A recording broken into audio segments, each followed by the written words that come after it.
and your sports network. Yeah, I've been closer to Jesus before, so can you help me out?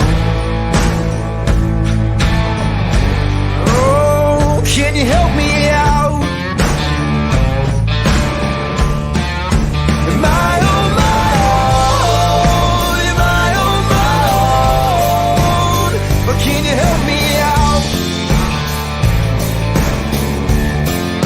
Am I on my own? Am I on my own? Or can you help me out? Can you help me out? I've been scared to look in my soul.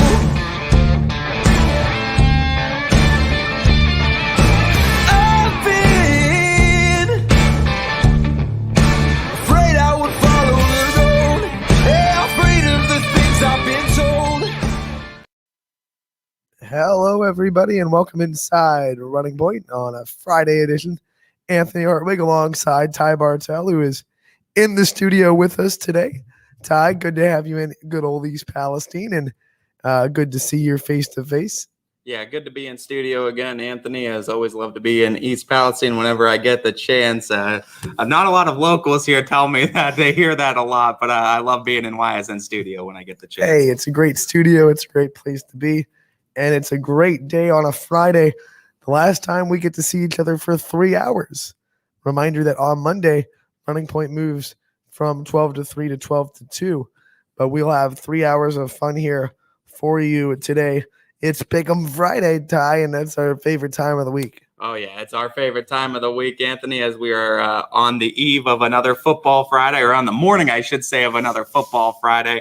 Ready for 21 games we have on the docket tonight, one tomorrow, but 21 games tonight. And there's 5 big games, too, that are going to be on the network tonight. We're kind of considering it our big 5 games to watch on the network. We're going to do a little bit more of an in-depth look on that. Well, it's funny. We did an in-depth look on the matchup yesterday. We're doing an in-depth look on what to pick from them today. We're going to pick a lot. We're going to pick, fan suggestions are welcome. I mean, the comments are live, brought to you by Boardman Mitsubishi. We were thinking who's going to score first. Big pick. Yeah. Some diving into who's going to get more yards through the air for some of these matchups. We're going to be looking at the finer intricacies and picking a little bit more into these games. The 5 games that we are looking at: Ursuline and Fitch tonight, Poland and Hubbard, as well as what were the other ones we have on the docket? Springfield and Lowville, Jefferson and Girard, and then Garrettsville, Garfield, and LeBray. So the 5 games that we have on the docket for you, where we're going to pick a little bit deeper into it, pick some other stats and some other finer things. But the big thing is, too, we want to also get more fan involvement, too. And the big question we kind of had, too, because out of the 3 games I've been to 3 different stadiums so far. I went to Austintown week 1, Canton McKinley at the Hall of Fame week 2, and then Jefferson week 3. And each one of these things, I saw a different selection of concession stands, Anthony. And I guess my biggest question to the fans that are out there and the fans that are tuning in, listening, is what stadium, high school football stadium this is now, we'll keep it high school, what high school football stadium has the best concessions? That's interesting. Does that exclude Ursuline from this category? Because they play at is it an unfair advantage? We'll let Ursuline, because if you bring concessions Billy to it, McCartney just put up a bunch of shamrocks. Well, he's ready. if you bring concessions to it, what is the concession that is the best, and why? We'll let Ursuline play along, even though it's a little bit unfair that they play at here's Fred Moots, who is the softball coach at Boardman, but he didn't say Boardman. He says Lowville. Lowville. What at Lowville is the best, though, is the question. Interesting. I'm wondering what the product is, or what the what do the Rockets have going on, Fred? Because I know Fitch for years they would do the Arby's sandwiches was their biggest thing. They would do the Arby's sandwiches. Some I know do like the Chick-fil-A sandwiches too, but like some of them get the partners with the actual restaurants. Some have their own food too, and I want to know if there's anything unique out there too. What's the most unique? This is unique because this does not scream like football food. But Fred Moot says he likes the wedding soup at Wedding soup at Lowville. That's an interesting one. I might have to try that now. Go out to Lowville. I didn't even think of soup being a football type Right. of food. But Lowville, the Rockets are repping wedding soup on And then Friday he nights. also says sausage sandwiches at Lowville as well. They're going kind of very classic, old school. Those are some like old school Youngstown meals. The sausage sandwiches and the wedding soup. Those are classics. Two of my favorite too. I might have to make a trip out to Lowville just to try some of the concessions. And he now. used a word to describe them: incredible. Incredible. So, What about you, Anthony? You were a South Range grad. Anything at South Range that? well, see, I spent my whole career at the old South Range concessions, which was top notch. I got to run it my junior year because the junior class runs the concessions back when I was in high school. I don't know if that's still the way it's working out, but I remember when we had the volleyball coach, Storm Baker, she brought Baker's Dairy into South Range because obviously she coached there. Baker's Dairy milk, oh my gosh. The best. And I believe it's still at Crestview, probably at Columbiana.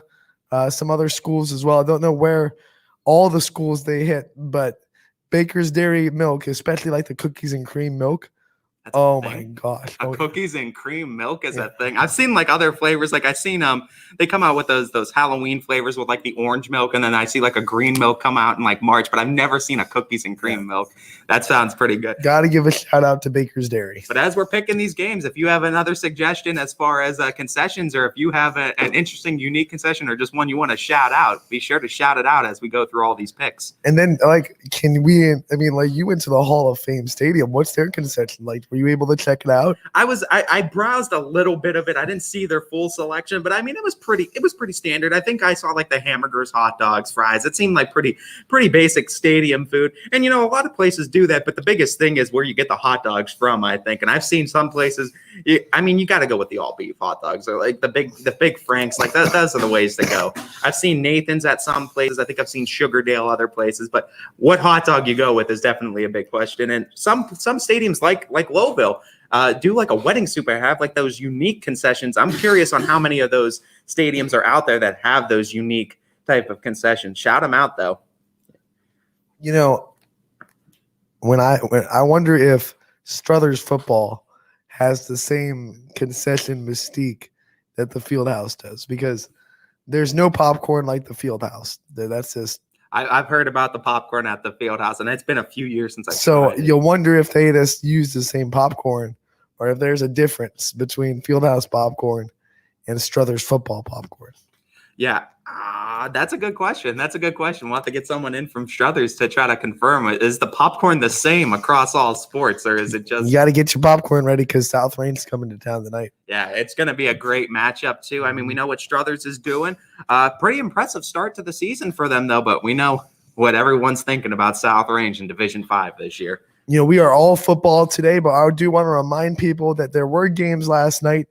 You can find recaps, stories, and all that content like you do every night on ysnlive.com. If you're interested on who were the big winners last night, maybe who were the big players that stepped up, head over to ysnlive.com. Check out all the game recaps that we put up.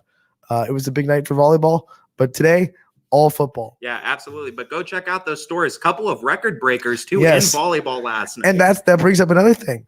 We want to know, because our fans are really ingrained in these communities. We don't know all the football records out there. What school has a record that will this never be broken? Or what is your school's Oh, most yeah, unbreakable right. record too? Right. So the two-part question: what school do you think has the most unbreakable record? But what is the most unbreakable record in your specific school? And I have namesake on South Range's record board because my cousin Pat Hartwig still has the record for the longest punt return for a touchdown. Matthias Combs tied it, but did not break it. So he shares it with So Matthias Combs. Your but namesake is in the record books at South Range. still got a Hartwig in the record books. So But yeah, shout them out too. Any of those records. I mean, I'm sure there's so many at the school, but we talk about the records that we're seeing in volleyball. We know what TC did earlier, Right. TC Caffey with Hubbard. There's a lot of record you breakers. think that'll so ever far. be broken again? Can we just put 456 yards. I mean, yeah, there's been more because I think it was 15th ranked in the state, but in Hubbard schools, someone needs to rush for 457. That I don't know, man. That's TC a might tall, break it again before the that's season's a tall over. task to climb. But I mean, hey, I mean, he might with the games he's having. If you're not watching out for him, he just might. But That's going to be when we dive into that game. We're going to be talking. We might be picking a couple of stats on what TC is going to hit tonight. we might have to. I think it might be one of those big. I think it's going to be a huge running game, like we said yesterday too. But I think this is going to be a huge running game. This is two teams that are playing exactly the same style of football. It seems like. You know, and to Poland's credit, like we talked about last 2 years, they've kind of slowed down TC Caffey. He's got a chip on his shoulder. We'll talk about that a little bit later. But let's start our picks of these games. And, you know, you'll look at it. And let's start right at the top of our coverage list. Ashtabula St. John goes to Wyndham. Paul Munson making the trip to call that game. The Bombers are putting together something special. Ashtabula St. John is a team that other YSN teams have played this year. We've seen them before. What do you think about this matchup? You know, for as impressive as Wyndham's been, the one that's kind of predicted this all was Brandon McPherson was kind of in my ear the whole time, kind of letting me know that, hey, this is a Bomber team that you're going to want to watch out for. And boy, they have not disappointed, starting off a very, very strong. And yeah, we have seen St. John before in this in YSN schools, playing YSN schools. And the big thing I think we've seen from it is that with Wyndham, they've been resilient all season long, and it seems like games go down, it doesn't really matter. They've been able to pick themselves back up and stay consistent. I kind of like the Bombers in this one too, and to keep it rolling. I want to bring props to this pick 'em because I mean I just want to be like, you know, this for the Bombers. And I mean, that's gonna be all day, Bombers all day by a lot. I'm gonna say Bombers by at least 20. I think so too. And you know what? It's been incredible about how consistent they've been, considering the struggles in years before. But I mean, like this year, man, Wyndham on a different level. Ashtabula better bring their bomb squad. Absolutely. I'm throwing out all the puns I possibly can. We love having the Bombers under the YSN banner. Bombers all day, and that's my pick. Do you pick Wyndham too? Yes, I am picking Wyndham for that one as well. All right, let's move on. Canfield making the trip to New Philadelphia. This is a big road trip, over an hour and a half long. Everyone knows New Philly's a good football program. What do you think about this matchup? I think that loss against Dover was the best thing that could ever happen to Canfield because it made them stronger and it made them realize where the holes were in their team, both offensively and defensively. And boy, did they sure those things up when they played Cleveland JFK last week. And I don't see them taking another step backwards now. I think that game against Dover opened the eyes of all the players that maybe weren't completely focused or honed in on this season. I think they're all focused now. And I think in this game, New Philadelphia better watch out because this is a Canfield Cardinal team that is coming in focused and determined after that loss a couple weeks ago to Dover. I'm going to go Canfield Cardinals by a couple of scores in this one. Couple of scores. I'm going to say by at least 10 points. I'll say Canfield.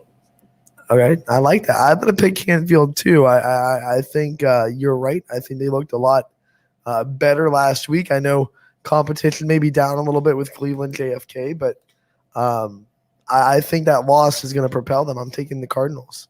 Yeah, I think so as well. I think Brock Lowry is another one of those guys that, I mean, he seems like he is hyper-focused ever since that loss, that a touchdown that was not and called back. He wasn't in bounds, but Lowry thought he had the tie. And you know what? After Canfield did in the regular season last year, they thought they were going to run the gauntlet again and beat the same teams that they did last year. Dover surprised them a little bit, and I don't think they're going to let any other team surprise them again.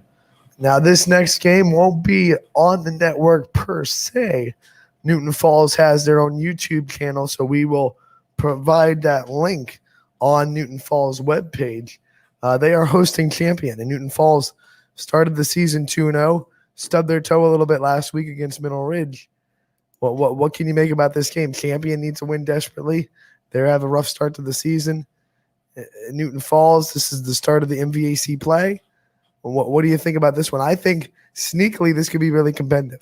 I think it can be as well, too, especially Champion coming off of that overtime heartbreaker to Southeast last week. We know how competitive they were, and that was a competitive game last year as well, if you remember. But as competitive as both these teams were, I still think coming out of it, I think looking back at both those teams and what they did in their games, both did look good in their respective losses. I think Newton Falls looked a little bit better, and I'm going to go with the Tigers at least right now until Champion proves me wrong. You know what? Part of this has to do with the fact that I have some ground to make up in the standings. I'm riding with the Flashes. I think they looked really good despite the overtime loss. Southeast is a quality football team. I think they're starting to put things together. And I think maybe there was a little bit of a formula on how to beat Newton Falls last week that Middle Ridge laid out. So I'm riding with the Flashes. Go Champion, get that first win of the season. And, on the road, big statement in the MVAC. Yeah, absolutely. And you know what? It's something that Champion can definitely come out of. After the first 2 weeks, looked actually really good against Southeast. Defense held its own. And I think that was one of the bigger question marks, but also the biggest thing was the offense was finishing drives. And if Champion's able to do that again consistently tonight against Newton Falls, they put themselves in a great position to come away victorious. This one, another one that won't be on the network, but still being played. Cheney travels to St. Charles. I mean, do you know anything about St. Charles? I mean, because I'm kind of struggling. I know a little bit about what St. Charles Just being honest is doing this year. But you know what? Honestly, what I like from Cheney too, after getting their first win of the season last week, I think that was huge for them, and especially against Mooney. And it seems like Coach Emil has his old team scouted pretty well. I think is now 2-0 against Mooney in his times playing the Cards. But you know what we're seeing too. And if it's the St. Charles that I think it's going to be another Cardinals matchup for the Cowboys. So I think, but I think, you know what, Cheney, from what they're doing and what Andy Galt is figuring out over there at quarterback ever since the injury to Hewlett, he's starting to look better each and every week, and he's starting to get more comfortable with that offense. And you know what, you got to remember, Cheney, that week one game, and you know, as great as Fitch was, and Fitch was able to take advantage of Cheney when they were down and when Hewlett went down. But the biggest thing I think I noticed from Cheney is that seemed kind of like a preseason game almost to them, because they were trying to figure things out, and their offense had to scramble to figure out what they were going to do when Hewlett goes down in the second drive of the game. So the biggest thing was for Galt getting that playing time, and we saw him start to improve a little bit as the end of that Fitch game came along, started getting better as the weeks went along, and then we saw it finally culminate in a victory against Mooney. I have no reason to believe that Cheney can continue that momentum and keep going and beat St. Charles tonight as well. Yeah, I'm riding with it. Got to get another prop, riding with the Cowboys. Let's go. Where's the coconut when I need it? Like the old Monty Python. There you go. But I think Cheney is really, with the run game of having both J.R. Tellington back there and Jace Austin and Mill, that opens up so much for the passing game. And when Andy Galt has that passing game and his offensive line is able to keep him held in the pocket and protected, if he has just those few seconds to throw, he's a very accurate quarterback as well. And I think that's partly why Cheney is so dangerous.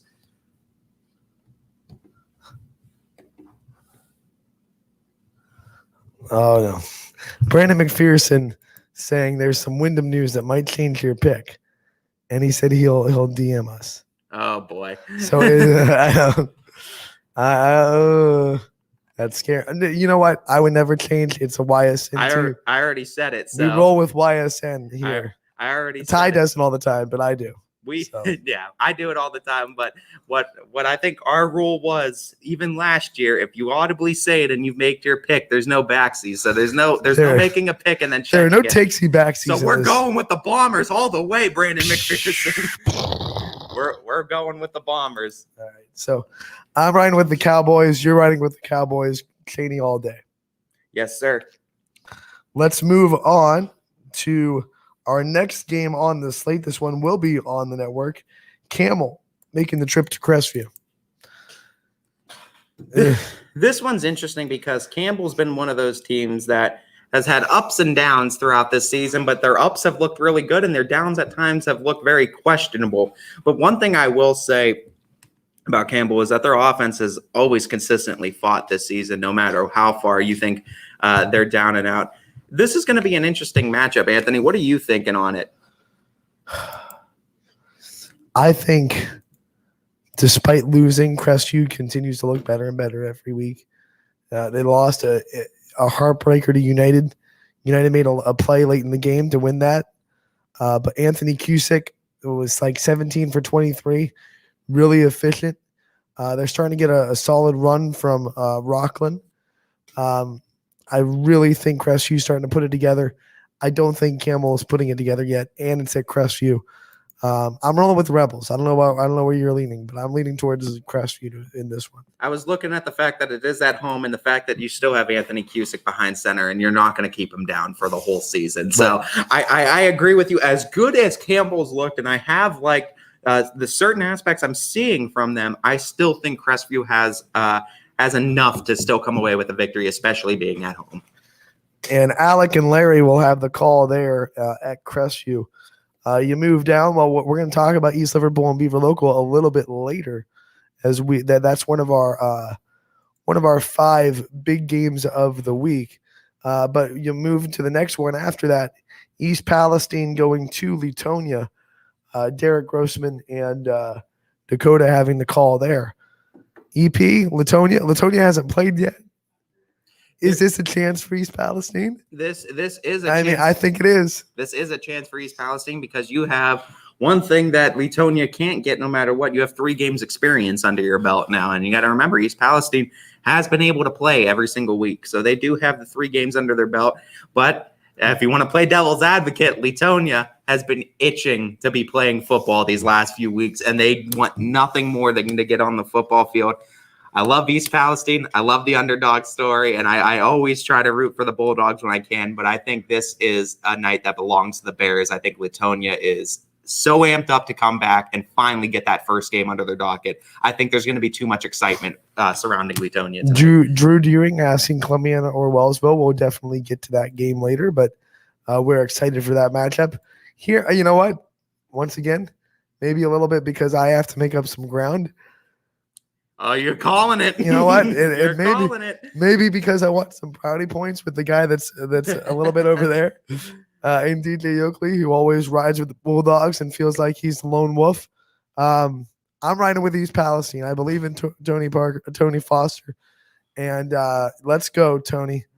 Let's win this game. He was my government teacher for about 3 months. Ride with the Bulldogs. Let's go East Palestine, get that first win of the year. COVID has no doubt thrown a wrench into a lot of team strategies and a lot of kind of predictions and thought processes because like this game is, it could be a hindrance or it could be a momentum boost for Latonia tonight. Either way, it should be an interesting game. Something you won't hear from me a lot with being a Georgia Tech fan. Go Bulldogs. Yeah. It hurts to say. But I think it's going to be an interesting game. So you're picking. I got the Bears tonight. The Bears. I got Latonia. Latonia for their opening for their game. They're going to have that extra momentum and excitement surrounding them. So. All right, you got the Bears. I got the Bulldogs. The next game on the slate, Ellett going to East. We saw Ellett against Girard not look too impressive, and East is a 1-2 team that has really been competitive. This will be a fun one in Rain Stadium. Yeah, you know what? I think it will be as well. And you talk about Ellett, they did look like they were struggling too. And if they're coming in with those same struggles, like you said, East might be one of the most competitive teams that has a losing record in this area. And you know what? I don't think they're going to have a losing record for much longer. I think they get back to 500 tonight, and I think they're going to come away with a victory against Ellett. I'm with the East all the way. The Bears, Golden Bears, I should say. Because they're not just Bears, they're golden. They're going to have a reason to be golden tonight after they come away with the victory. It impressed me that first week against Cleveland Shaw. Shocked me again. I think so. I mean, that was a big shock because we saw Cleveland Shaw last year and what they were able to do in the playoffs. I mean, knocked Beaver Local out, a very hot Beaver Local team at the time, out of the playoffs completely. And you know what? East came in with a solid defense against them, and that's one thing I have seen from East is they've had a solid defense. Brandon McPherson picking East, so he's getting into this. You know what? One of these days, Brandon, we gotta have you on the show. You can be like a celebrity picker. Yeah, that'd be cool if we could get some. Hey, man, we love having it too. The pick'em shows, we love to get it. Celebrity picker, just don't pick your nose. Just only pick the games. You'll look at next on our slate, Firestone making the trip to Salem. One of the only conferences that's not starting, Salem EBC not starting conference play yet, still in the non-conference hosting Firestone. What do you think about this one? This is an interesting one because Firestone's usually a pretty solid team, but you know what the Salem Quakers have with Jackson Johnson, man, they have a team, man. They have a squad over there, and I'm super high on the Salem Quakers. I'm super high on them in the EBC, and I cannot wait for the Salem West Branch matchup. I'm going Quakers tonight. Yeah, Quakers all the way. Jackson Johnson's putting a great season together. How about X-Line last week? Or was the weeks or matching, was it 2 weeks ago? One of those, he had 5 touchdowns. He's had a great season. Yeah. X Factor all the way. X-Line's going to have a big week, and I think Salem's going to roll. I think so as well. And I mean, you talk about that X-Line and Jackson Johnson connection. It's something special that we don't see with many wide receiver and quarterback duos in the area, and they have something special. And boy, when they connect, it is like poetry in motion. Yeah, absolutely, it is. Let's move on to the next game on our slate, and we're going to talk about LeBray and Garrettsville Garfield a little bit later. That's one of our marquee matchups. So skip that for now and go to Howland traveling to Boardman. We talked about this off the air. Could be competitive, but there are some rumors that Terrence Thomas is coming back for Boardman. And you know what? Boardman, even without him, has looked very, very impressive this year. And especially against Massillon Jackson last week. Very competitive. They had the ball with a chance to win. Even in a loss, looked very, very good last week. You know what? For a chance to see the AAC as much as I do with covering Fitch and having the privilege, I've gotten the chance to see a lot of the Boardman teams and a lot of the Boardman athletes. And I'll tell you what, Terrence Thomas coming back, and now you've made a weapon in Sean O'Horo.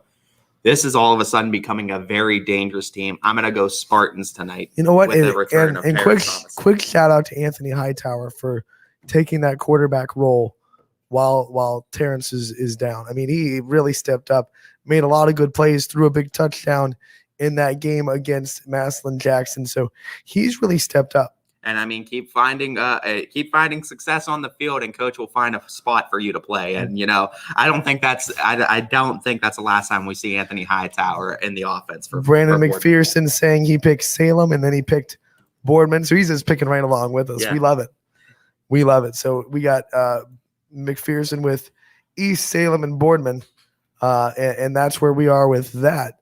We're going to take a quick timeout, our first one of the day. Come back. We will continue with our Friday Pick'em on Running Point, brought to you by Greenwood Chevrolet in Austintown. New things happen all day.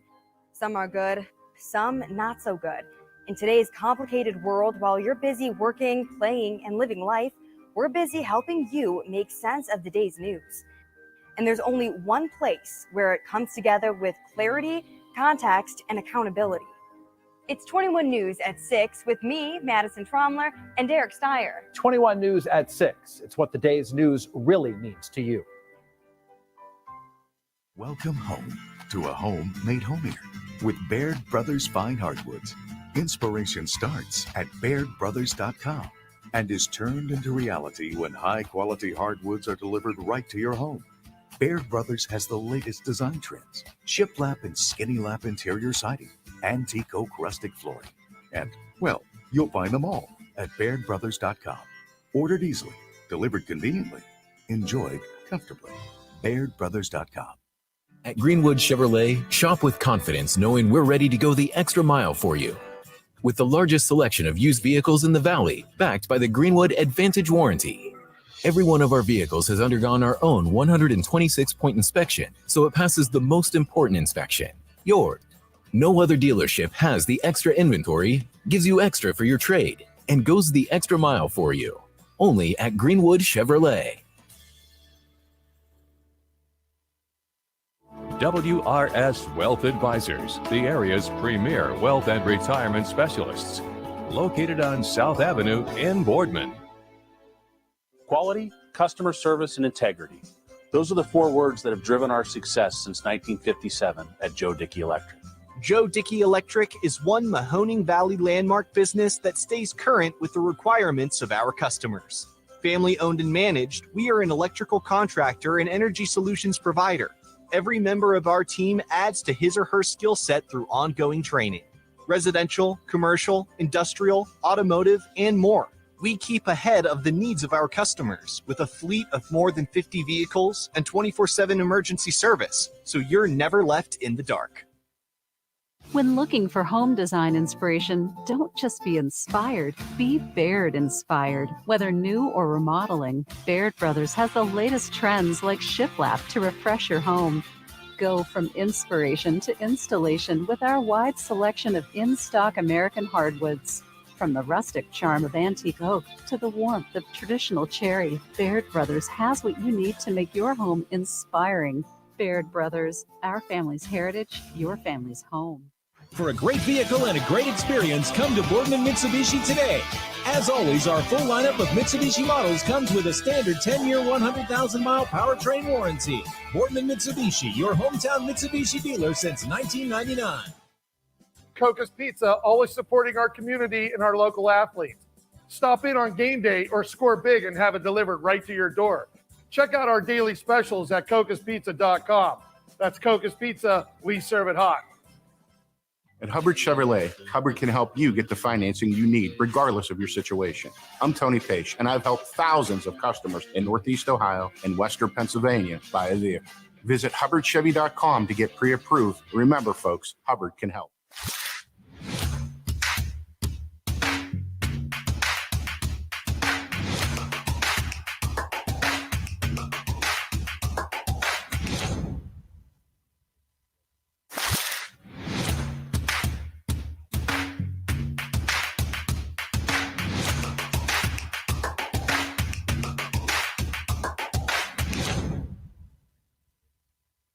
You're not waiting to see what the world has in store for you.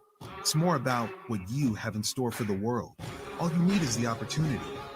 All you need are the resources of a large university and the advantages of a personalized academic setting where you can experience new worlds in the arts and sciences, business, and education and make them your own. We are where you shape your future. We are Youngstown State University and proud. Welcome back to Running Point on YSNLive.com, Friday edition, brought to you by Greenwood Chevrolet in Austintown. Anthony Hartwig alongside Mr. Ty Bartell in the wonderful studio here at East Palestine. And we've been picking games. You've been picking along with us on the comment section, brought to you by Boardman Mitsubishi. You can still comment with us. As you're picking those games, too, don't forget our 2 questions of the day of what is the best / most unique concessions at high school football games that you've been to, and where are they located? Also, what is your school's most unbreakable high school football record? And if you know the record, shout it out. If you don't know the exact number, just say the category of what it is and what school it's from, and let us know. We talked a little bit about it earlier. We had some people chiming in earlier as well, but keep chiming in throughout the show. Let us know what are some other concessions and football records out there that we don't know about. And if you want to call in and talk to us, fan line is open, 330-886-0813. We'd love to hear from you, as always, on a Friday edition of Running Point. Yeah, absolutely. We love to hear from our fans. We love the involvement. And as you're picking along with us, if you figure one out or if one of those things pops in your head, go ahead and shout. And if you want to call us and tell us we're idiots for that pick, yeah, go ahead. I mean, we can take it a little bit. We love our calls. Who's our one friend too, Emmanuel, that likes to give Emmanuel, we haven't heard from you in a while, man. I'd love to hear him. He's not afraid to tell us we're idiots either. No, he loves calling on Fridays too. And with me being in studio, it may be my first chance of actually being able to talk to Emmanuel. So if he's listening out there, hopefully he gives us a call. I love talking with Emmanuel week to week. So we're going to talk about Jefferson and Girard a little bit later. That's one of our marquee matchups. Let's move on Right below them, Liberty going to Rootstown. This is a new game, a new opponent. Liberty and Brookfield got canceled. Liberty picks up Rootstown. What do you think about this brand new, rug out from under them kind of opponent here in week 4?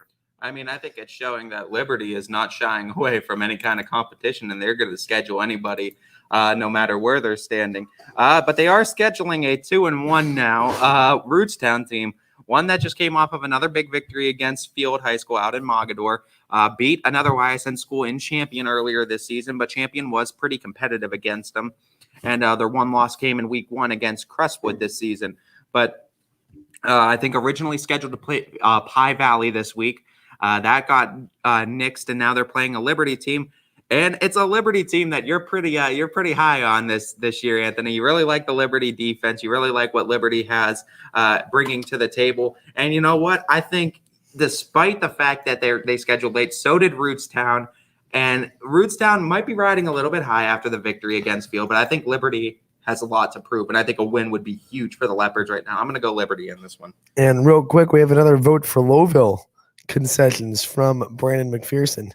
He's giving a shout out to the Rockets. So we is it the wedding soup? Is it the wedding soup? It or has is to it be the sausage sandwich? or the sausage. We need to go to Lowville now. We need to get our connections with Lowville. And we need to get some concessions. Now I'm jealous because Billy Mack's going to Lowville today. Yeah, we need to get some concessions in studio. Billy Mack needs to do Bring us back concessions after this. After the content game. idea, food review at Lowville, wedding soup and sausage sandwich. Billy Mack, if One. you're listening, I want a food review tonight at Lowville concessions. One bite, you know the rules. Yeah, right. One bite, Billy Mack. If it's you and Quinn tonight, I want a review of that wedding soup and that sausage sandwich at Lowville.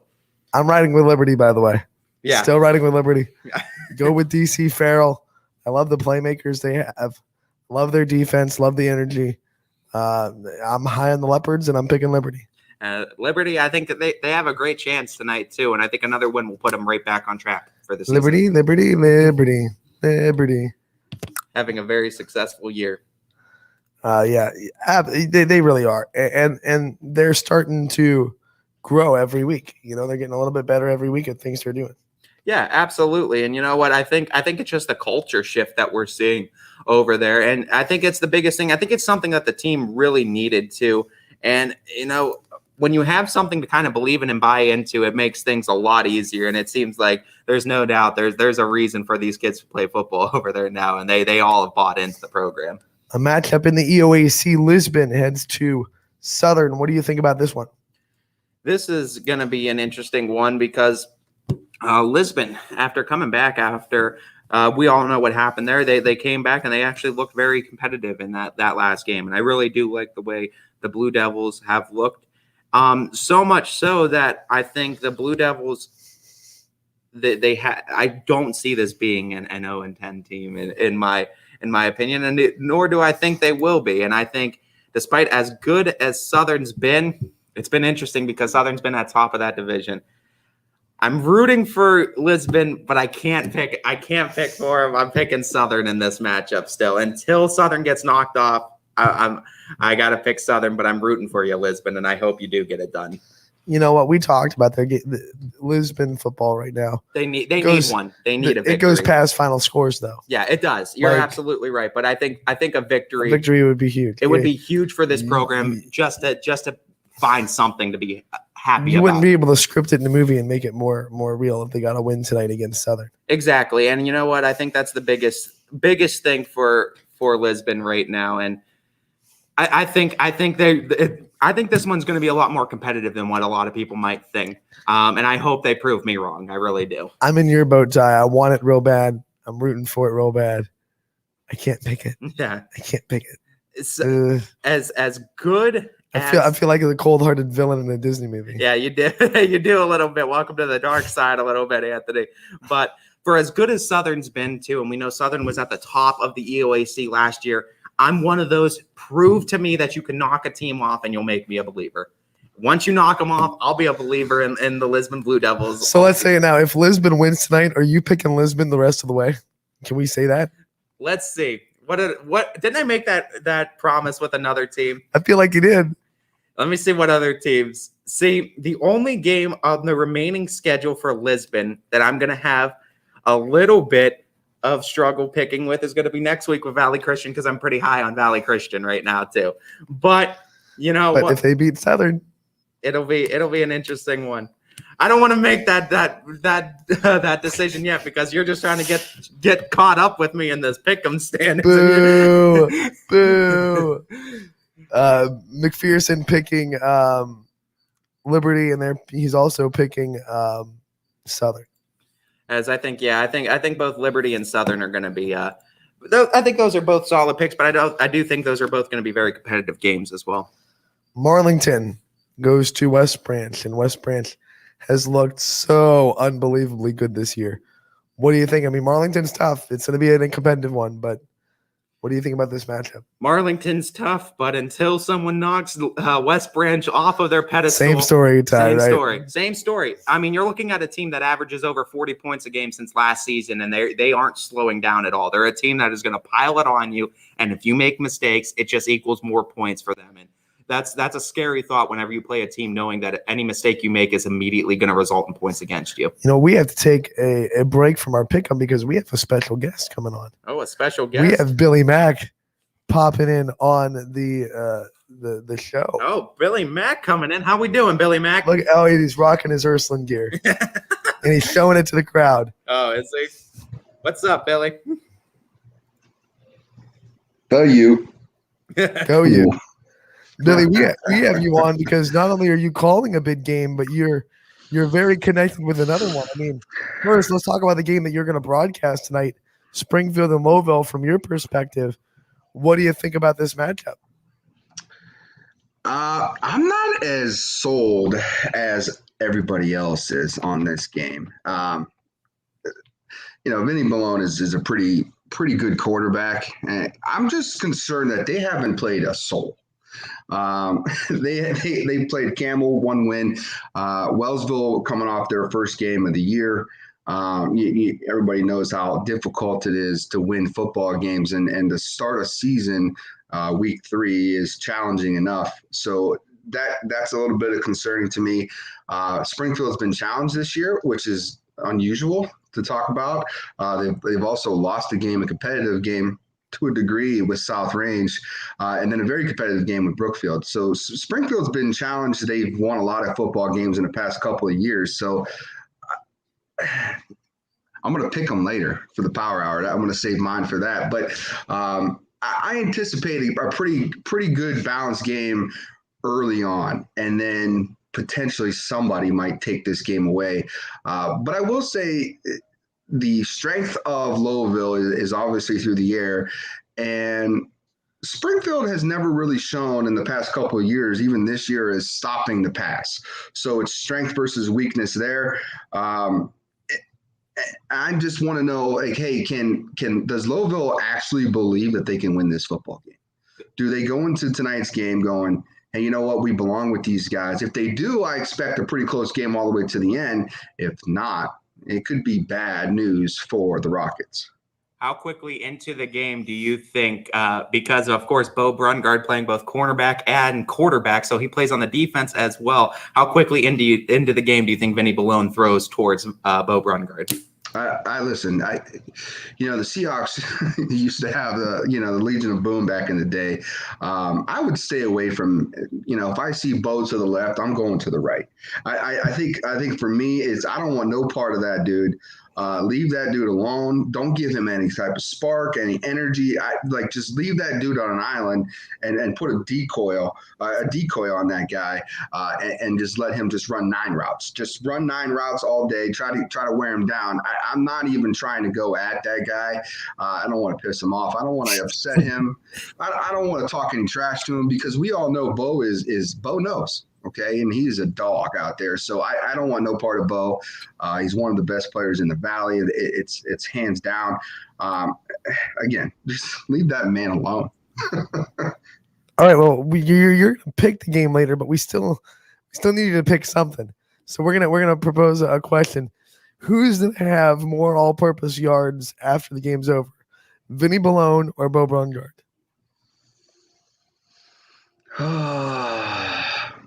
I think it's going to be Vinny. I think Vinny's going to have to throw a lot in this game if they want to come out on top. So I'm going to go ahead and say Vinny's going to top the 350 mark on the passing yards, which is going to cause maybe some issues, maybe some turnovers, which is going to give Springfield some short field. But yeah, I'm going to go with Vinny. Vinny is going to have the edge on the total yards.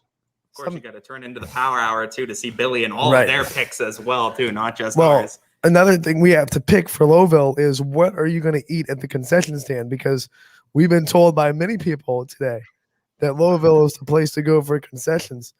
We kind of want you to bring us back some food. I'm not much of a concession stand eater because with Quinn and I are. I don't know if you guys have ever seen our setup. Like we have 2 laptops here, we have 2 iPads and our phones. So we're watching games as we're calling the game. We're probably watching 4 or 5 games plus the audible call. So we try not to leave our area as much as possible because too many things are going on, and we'd like to try to keep our the people watching our game up to date with what's going on too, and obviously trying to push them to the audible call when there's a break in our action. But we're going to go to Bogey's before. Bogey's is a great place over there. I'm real familiar. It's right down the road from basically my second home, which is Bobstein Park in Struthers. So it's right down the road from there. So I'm familiar with the area. But I have heard Lowville has great food, great concessions. This year, even doing home games at La Brea, I haven't. The last 2 years, I haven't had anything from their concessions either. So I'm not much of a concession stand eater, but I have heard Lowville is pretty good. Well, somebody was telling us last night, Beaver Local has this basically like a baked potato that you get, and it's got all kinds of stuff. They call them the fixins over there because they're real close to the West Virginia border over there. So it's the fixins. Fixins. I love the unique foods though. Like I want more of that. Bring more of that to the table, and that goes for the fans in the comment section too. Like tell me some unique foods like that because we already got wedding soup, and I did not expect. I didn't expect wedding soup. I didn't expect. I'm sorry. I'm not eating no damn wedding soup or any type of soup at a football event. But I guess that's the place to be at Lowville is the wedding soup and sausage sandwiches at the Lowville concessions. That's the place to have it. If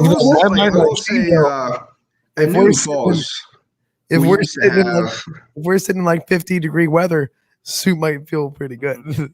Yeah. When I was a player at Newton Falls, we had these.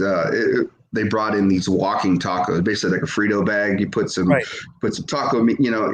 Everybody kind of knows what that is, and that was something pretty cool and unique that a lot of places didn't have. I think a lot of places have that now, but usually around that fall. And then we started bringing chili. Again, I'm not the soup guy. I wouldn't categorize chili as a soup. I'm not that guy, but chili I can understand at least to a degree at a football game when it's 40, 50 degrees outside. As we talked a little bit about that game, Billy, we talked a little bit about the game you're doing tonight, but of course we know your close ties with La Brea as well. Unfortunately, unable to call this game tonight, but we know the voice of the Vikings will be back in that hot seat for La Brea later on this season as well. But preview this game a little bit for us too, Billy, as a couple of 3-0 teams, without giving too much away on what you're going to say on Power Hour. Preview this game a little bit between these two 3-0 monsters, I guess, going up against each other. Listen, we did primetime last week. I think all these weeks and days are running together now at this point. I think it was last week we went to Garrettsville, and we've seen how big their offensive line is. I've been telling you guys for at least a year and a half now how big their offensive line is. They got some college guys on that offensive line, and they're physical. They're going to push some people around, and they love to just run block. And they don't do much passing, all right? So let me break it down for you. They have 20 attempts on the year passing. Vinny Malone might do that in the first quarter tonight, okay? And Garrettsville has had 20 attempts passing for 180 yards with 1 touchdown, okay? They're averaging 60 yards a game. They're not going to throw the football that much unless they have to, which so far this year they have not. They're going to hand the ball off to basically one guy. They have 3 guys that they like to run the ball with a little bit, but let's call it what it is. Dema's their guy. He's got 3 times as many rushing attempts this year than anybody else on the team. So 355 yards rushing, 150 yards a game, and 9 touchdowns. That's the guy you need to stop. And he's going to line up in different formations and sets. He's the guy that you get towards the end zone, the money zone they talk about, key on him. He's the guy that's going to get the football. If the Vikings can stop them on first down, I think they force the issue a little bit where like maybe they have to throw the football a little bit more. I anticipate them that Garrett Phil's going to have to throw the football tonight because I know there's a little bit of a new defense coming out tonight for the G-Men. So we'll see how that works out for LeBray, but they have something up their sleeve defensively to try to stop that rushing attack, which is going to be 90% of the time for the G-Men. So here's my question for you, though, Billy. Before you get into the preview, though, too, because I just wanted, because you talk about the offense and you were talking about it, and this is one of the questions I wanted to pose for you, because we talked about passing yards. Who has more touchdowns, passing, rushing, whatever? Emma or Stevens? Well, I'm going to put it to you this way. Stevens is coming off a game where he had 5 touchdowns he was responsible for 5. So he had 5 rushing touchdowns last week. Here's the thing. That's misleading only for the sake of, if you go back each week, week 1, Devin Carter. Week 2, it was Trayvon. Week 3, it was Aiden Stevens. You don't know. That's kind of the whole point with the LeBray offense is they have a true 3-headed monster, and I'm trying to figure out a better nickname because it's at this point, Monster's just not doing them justice anymore. These guys are demons out there, and they're destroying souls. That's what they're doing, and you just can't key on one guy. Last week we seen Trayvon, line up in the X, he lined up in the Z, he was in the backfield. They had Carter. I mean, terrifying to me as a defensive guy. You got Aiden Stevens in the backfield. You got Trayvon in the backfield. You got Devin in the backfield. It's like, what is going on here? I haven't seen this for the last 2 years. There's just too many ways that LeBray can beat you. Can they be efficient? The one thing that I will say is they've had big plays called back on penalties. That's something that they should clean up. Hopefully they do. If they don't, that could be an issue because Garrettsville doesn't have too many penalties. I think they're averaging 3 penalties a football game, which is got to be one of the most successful with that in the area for sure. So that's something that should be a little bit concerning to me. A lot of big plays that come back. So I don't know how to answer that question. I'll say, man. I'm going to go ahead and say Dema has more touchdowns tonight than Aiden Stevens. But I could be wrong, too. You very well could be, and I bring that up because I know that Aiden Stevens with that big touchdown performance last week. I know I'm expecting him to be passing a little bit more, so I don't know if he's going to pick him up through the air. We kind of know what Garfield's offense is going to be going into tonight, so it should be an interesting game. I think this is definitely one of the Power 5 games I think we have on the network. This one, and also we already previewed that one with Springfield and Louisville. The final game I wanted to talk to you about, though, Billy, before we let you go, and it's one that I'm going to be at myself too tonight. And I know you'd wish if you could be in 2 different places, you'd be right there with me. The Ursuline Irish holding up that shirt, man, taking on the Fitch Falcons tonight. Billy, I mean, what you've seen from Ursuline, and I know what I've seen from Fitch. Why don't you help me out and preview it a little bit from the Ursuline side, and I'll talk a little bit about the Fitch side. Let me just start off by saying this. Ursuline just does not play Fitch very well. And I'm going to steal a line from Steve Leslie there because he said that last night. Traditionally, Fitch has just had Ursuline's number. I mean, outside of the fact that like Fitch is a huge school and Ursuline is not, I'm not really going to use that as an excuse because the talent level is somewhat equivalent. It's very, very similar. Here's the issue. I don't know if Fitch is going to play a high-powered offense like the Ursuline Irish this year. I mean, the Ursuline Irish was down to the state champions in Division II, 33-0, and came back and made a nice run. And Chardon hangs their hat on defense. And, we watched them what they did to Canfield a year ago, just solely on defense. And Canfield's not a slouch on offense either. So, man. It's one of those things where if you fall asleep for a minute, you get ahead, and you saw it last week, the one thing you don't want if you're Fitch is you don't want Ursuline to get into a groove. You just don't want them to just start to feel confident on offense, because that is what makes the motor run there with the Irish. Is if their offense can stay on the field and they can complete passes and they can run the football a little bit, they don't have to run it all that well. They just have to run it enough to where the linebackers are frozen for a second, and then they got those slot receivers going right behind the linebackers. Ursuline likes to attack down the field and across the middle. So it's just, and with various receivers. I mean, anybody can catch the football on that team. They got speed for days. They could stretch you out.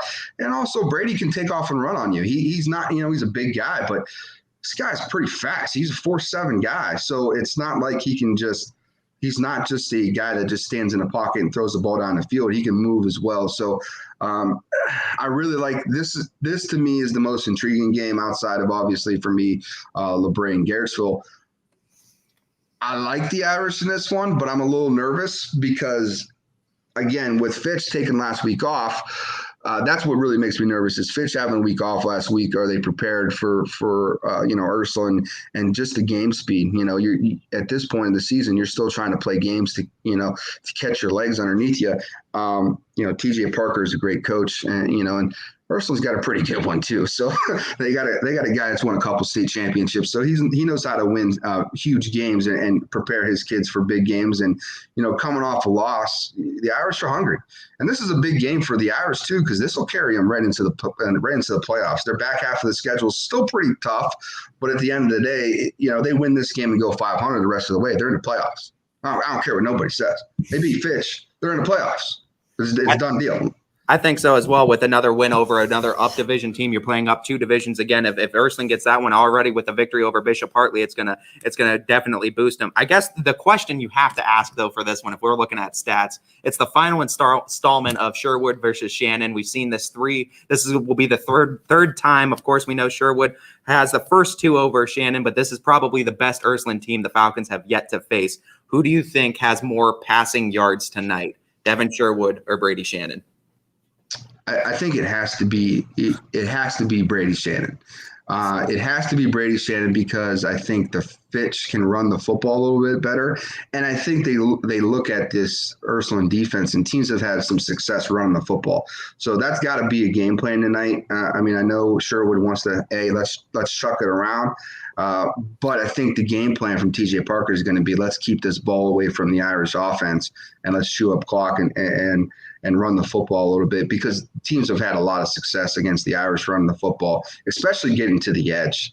There's just teams are just getting to the edge. You talk about how fast, I talk about how fast this Ursuline team is, but again, teams are they're getting to the edge. Bill Belichick would be upset with no defensive end not setting the edge.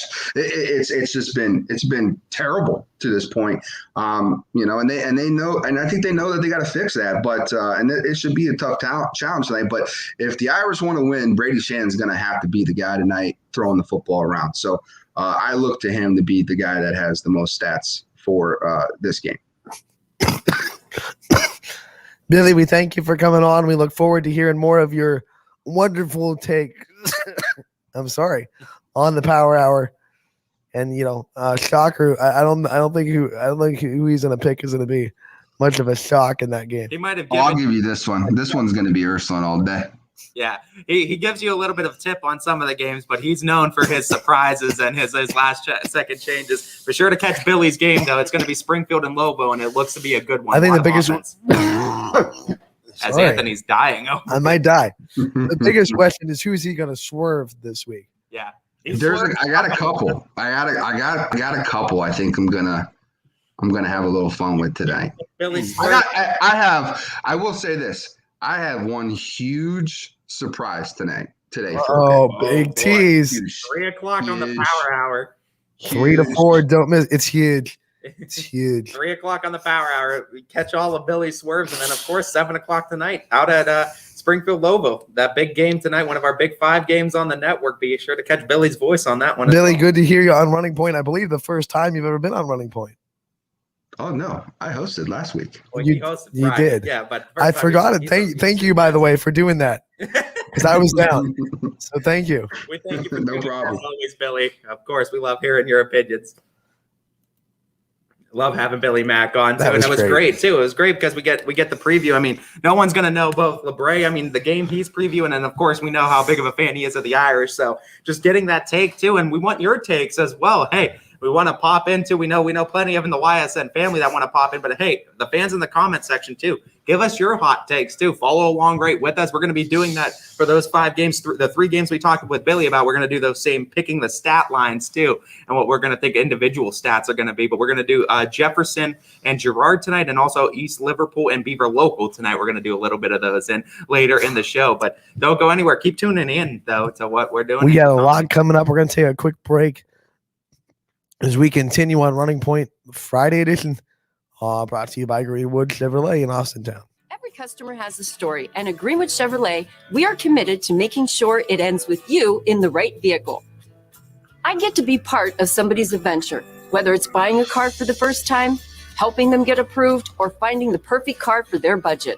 I'm proud that people trust me with their finances. They trust me to take care of them, and they trust me with their story. I'm Tracy, and I'm ready to go the extra mile for you, only at Greenwood Chevrolet. Working with your family can be stressful at times, but because they're family, you know that you're going to get a loving, honest answer, even when things don't make sense to any problem. Dealing with Medicare can be confusing and overwhelming. That's why here at Myers Family Insurance, we do our best to give you honest and caring answers to all of your questions. Family, like Medicare, isn't always perfect, but when you put others first, the results can be amazing. For all your Medicare needs, call Myers Family Insurance.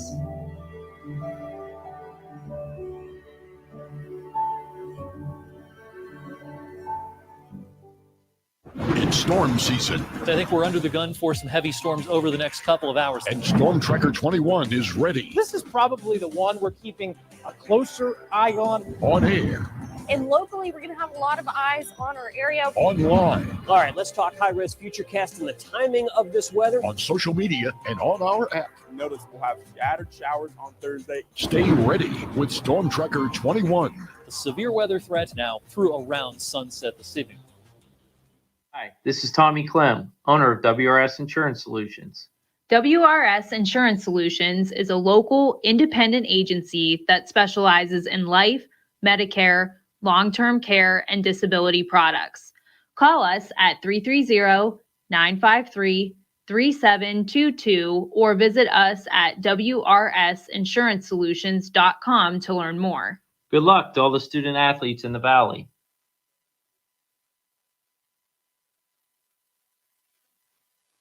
Hi, I'm Colin Chupa. And I'm Kelsey Clem from K-Squared Marketing. Our boutique marketing firm specializes in media planning and buying, public relations, event marketing strategies, and strategic sponsorships.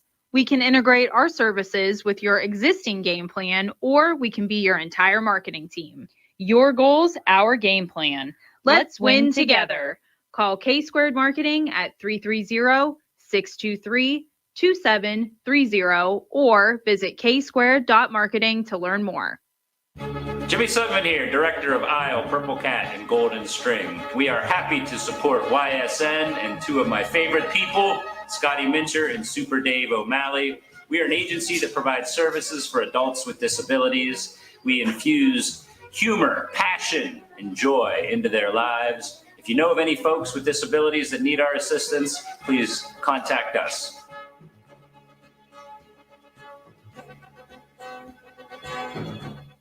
Your teams work hard and give it all they've got. Well, so does ours, because 21 Sports and YSN give you extra effort when covering local sports. 21 Sports and YSN, winning coverage of our Valley's teams. Planning a project around your home or rental property? Trust the electrical service to the local experts with 62 years of serving the Mahoning Valley. Joe Dickey Electric is your local go-to source for responsive, reliable residential electrical work. From everyday maintenance and repairs to new installations, electrical upgrades, and safety inspections, no job is too big or too small. Call Joe Dickey Electric today, 800-549-3976, or visit DickeyElectric.com. That's DickeyElectric.com. Dealing with Medicare can be confusing and overwhelming. That's why here at Myers Family Insurance, we do our best to give you honest and caring answers to all of your questions. Family, like Medicare, isn't always perfect, but when you put others first, the results can be amazing.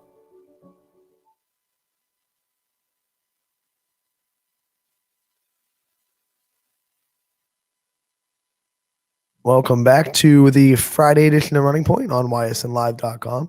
Brought to you by our good friends at Greenwood Chevrolet in Austintown, alongside Ty Bartell, as we continue to pick our Friday night games, as we were sort of cut off before that West Branch Arlington pick. Real quick, we both pick West Branch. This is a no-brainer, right? Yeah, as they continue to just be impressive, scoring a boatload of points. It's hard to pick against them, so I'm riding with the Warriors still. Matthews heads to Edison in a matchup with the Wildcats. I like Edison. I really like what they're doing. They've won 2 in a row after losing the first one, and I'm riding with the Wildcats. What about you? Yeah, I think Edison is another one of those teams after getting the rug pulled out from under them. I think Edison will be able to be just fine in this one. I think Edison picks up their first victory. And remember, Edison, 2 weeks ago, had to find a brand new opponent, and we're still able to win that game. So impressive from the Wildcats. Next up, McDonald goes to Middle Ridge. We talked to Brian Shaner yesterday, and this is a matchup we're watching very closely. What do you think about the Blue Devils and the Rams? This is going to be an interesting one because McDonald hasn't lost 3 games in a long, long time, 3 games in a row to start their season in a long, long time. But Mineral Ridge and Coach Shaner has never beaten the McDonald Blue Devils since he's taken over the Mineral Ridge program. So it's going to be an interesting matchup for sure, as Mineral Ridge definitely coming in with all the momentum. But this is almost a must-win game now for McDonald at this point. And a team that is in a must-win scenario is definitely very dangerous. But I think with as good as Mineral Ridge has been, until McDonald is able to significantly improve their defense in some aspects, I think it's still going to be struggle bus city for McDonald until they figure out defensively some schemes or some game plans to stop teams from scoring, because Valley putting up 53, yeah, McDonald's offense looked competitive, and McDonald's offense has consistently gotten better. I don't worry about what they could do scoring-wise. I worry about that defense. And I worry about that defense, especially against this Mineral Ridge team that could put up some points. I'm going to go the Rams in this one. The Devils have had the Rams number for a while. It's been all Blue Devils. They're the physical team. They're going to ground and pound. They're going to keep the ball. I'm going Mineral Ridge. Screw it. Swerve you, McDonald. Sorry. No, Middle Ridge, Mark Bunch, Ty Timburo. Just too many weapons. Too hard to stop for McDonald's defense. I gotta go with Middle Ridge, but Brandon McPherson picking McDonald. Brandon McPherson picking McDonald, and you know what? This was a very hard game for me to pick too, because I'm not completely sold yet, because the Blue Devils, you can't keep them down for too long. And it's a must-win game. It's going to be an interesting game for sure tonight. I think it could sneakily be the dark horse. I know we have our Power 5 games, and this one wasn't included in it, but this was one of those games we said is a dark horse. Yeah, like 6. This is like 6 or 7, and we said definitely a dark horse game that we think is going to be sneakily very, very good and competitive. Here's one that also could be competitive. Niles traveling to Lakeview. Lakeview looked so good last week in their tough overtime loss to Liberty. Are they putting things together enough to beat Niles? I think they are putting things together enough to beat Niles. Do I think they do beat Niles? No, I don't yet, because I do think the Red Dragons still have a lot more positives to take away from their season so far to this point. They've been putting things together pretty well, and Niles is another one of those teams that have been playing tough teams, and they've been competing very, very well throughout. I'm going to still say Niles in this one, despite the fact that Lakeview is continuing to improve week in and week out. I have to make up some ground. And Lakeview looked very good last week. I'm still not sold on Niles' offense. Go Lakeview. Rolling with the L. Not the L like the laws, but the L for the that doesn't work out too well. I mean, it definitely could be too. They need to win bad in this program. They were so close last week. They get it this week at home in the NE8 against Niles. I pick Lakeview. I've just been very impressed with Niles' defense to this point. Has yet to allow over I think 16 points is the most they've allowed this entire season. They're only lost that 6-0 loss to Howland, which was a defensive game through and through. That came down to 2 field goal kicks from Howland's kicker to come away with the victory, and she was able to win it for the Tigers in that one. But we look at what Niles has done. They've consistently played great defense, and for Lakeview to have success against this Niles team, they're going to need to get out on offense and get them down early. Canton Hoover goes to Louisville. Leopards, another tough task. This schedule is just a monster for the Leopards. What do you think about this matchup with Hoover? You know, Louisville has played very competitive throughout this entire season, and we know how competitive the Louisville Leopards like to schedule up their schedule because, I mean, they're an independent school. They're a team that, you know, they want to try to pick up those computer points as much as they can, and I think it's no different in this case scenario as well. For North Canton Hoover, this is going to be a tough game, though, I think, for the Leopards. However, as tough as I think it might be for Louisville, this is a tough one. It's a tough one because Louisville, I'm not used to seeing them. I mean, like McDonald, I'm not used to seeing them start out 0-3 on a season. I'm not used to seeing them struggle the way that they've been. But I think Louisville can finally put it together. I think they have a team to put it together, and I've been impressed with them in every game that they've lost. It's been close. Lost to Worcester by 2, lost to Poland by a possession. Barberton was a little bit more of a 3-possession loss, but still was competitive in that point in Barberton. I'm going to go with the Leopards tonight. I'm right with you. Rolling Leopard Nation.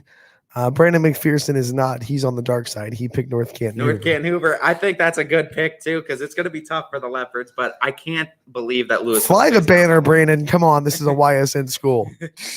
As Louisville can't be held down for that long, though, I don't think. Brandon McPherson also picking Lakeview. So getting with my I like that one. You know, so I'm not a big fan of the North Canton pick, but big fan of the Lakeview pick. Yeah, I mean, both will be interesting, too. Interesting games tonight. Interesting. We move on as Poland and Hubbard we'll talk about later. Sebring goes to Waterloo. This is a big trophy game, a lot on the line. Rivalry between Sebring and Waterloo. What do you think about Coach Seidel and the Trojans going up against the Vikings? I think what we're going to see, too, is after the Trojans came over with that big week 1 victory, they had a lot of momentum. That Matthews game kind of stunned them a little bit, I think, and I don't think they were expecting the result that came about with that Matthews game, and I think they're a little bit upset. And you know what? The Waterloo program, as much as I do like the Waterloo program, and I think it is consistently improving in their football, in the football program, I think with Sebring taking this game last year, it was their first victory, I think, of the year last year. And they hold that trophy right now because it's a rivalry game, or that's deemed their rivalry game right now. I think Sebring pulls this one off tonight. I do. I'm with you, Trojans, all the way. I think Waterloo just not enough in the tank yet. Not there yet. Yeah, I think they're continuing to build that program, and I think they're making the strides to do so. I just don't think, like you said, I don't think they're quite there yet.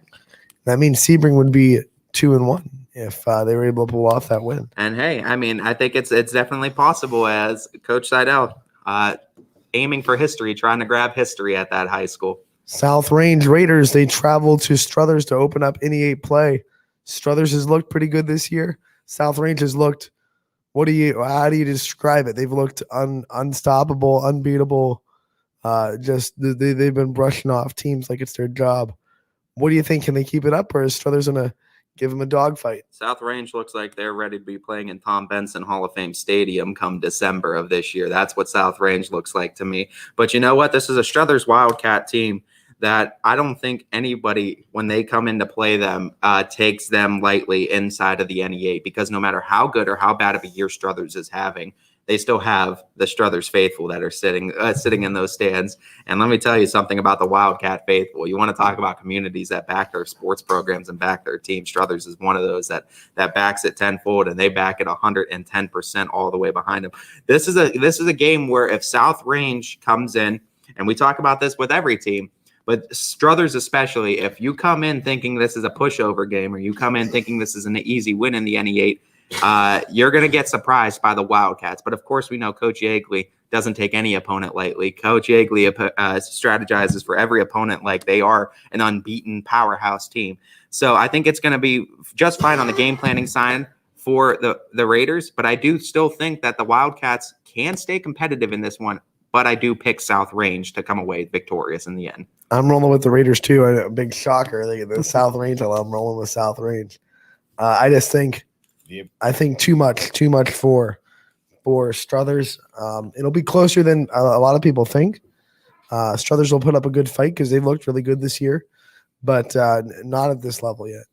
Yeah, I think the Struthers, though, you might see this be a very close first half game or a very close first 3 quarters of a game. And I do think Struthers can stay competitive with South Range. I do think they have the pieces to be competitive with South Range. But this is the culmination of the year because we know a lot of South Range seniors this year. This is probably one of their big open windows.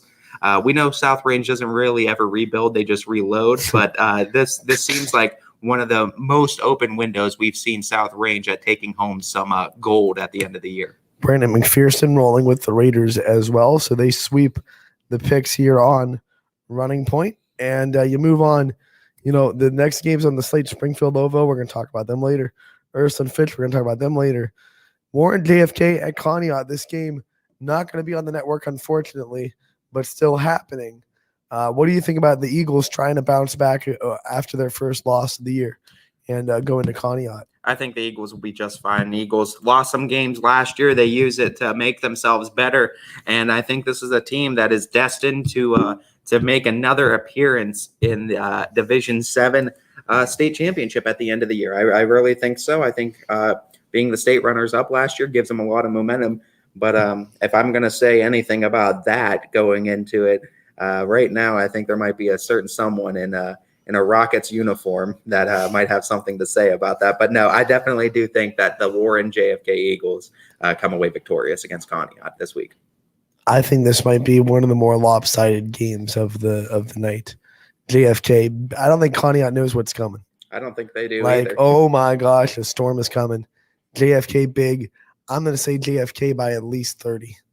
That's a big and tall task, but hey, we've seen JFK put teams away by large margins before, and there's no it's not out of the realm of possibility. I think Conneaut's in trouble. I think a storm's coming their way, and it's a big one. I think so as well. And you know what? Like we said too, it's Cam Hollabaugh was a huge proponent to that team, and there's no doubt about that. And what he did for that school is huge, but this team now has more weapons than it did before. And I think that's the dangerous part about JFK is the amount of weapons that are there now. It's going to make for a fun Division 7 ride once we come down to it and it starts unwinding at the end of the season. Yeah, and we'll talk about that ride when it gets closer. We're only in week 4, which is like this is when you start to talk maybe a little bit about playoffs, but it's still it'll be on far us on the before horizon. You know it, though. It'll be on us in no time. Brandon McPherson also saying JFK big. So he agrees with me that it's going to be JFK by a lot. I don't think Conneaut can really compete. That's going to be an interesting game as the Warren JFK Eagles, man. They're a powerhouse in Division 7, and they're going to be hard for any team to stop. Wellsville travels to Columbiana. Very interesting matchup in the EOAC. How do you see this one shaking up? You know what?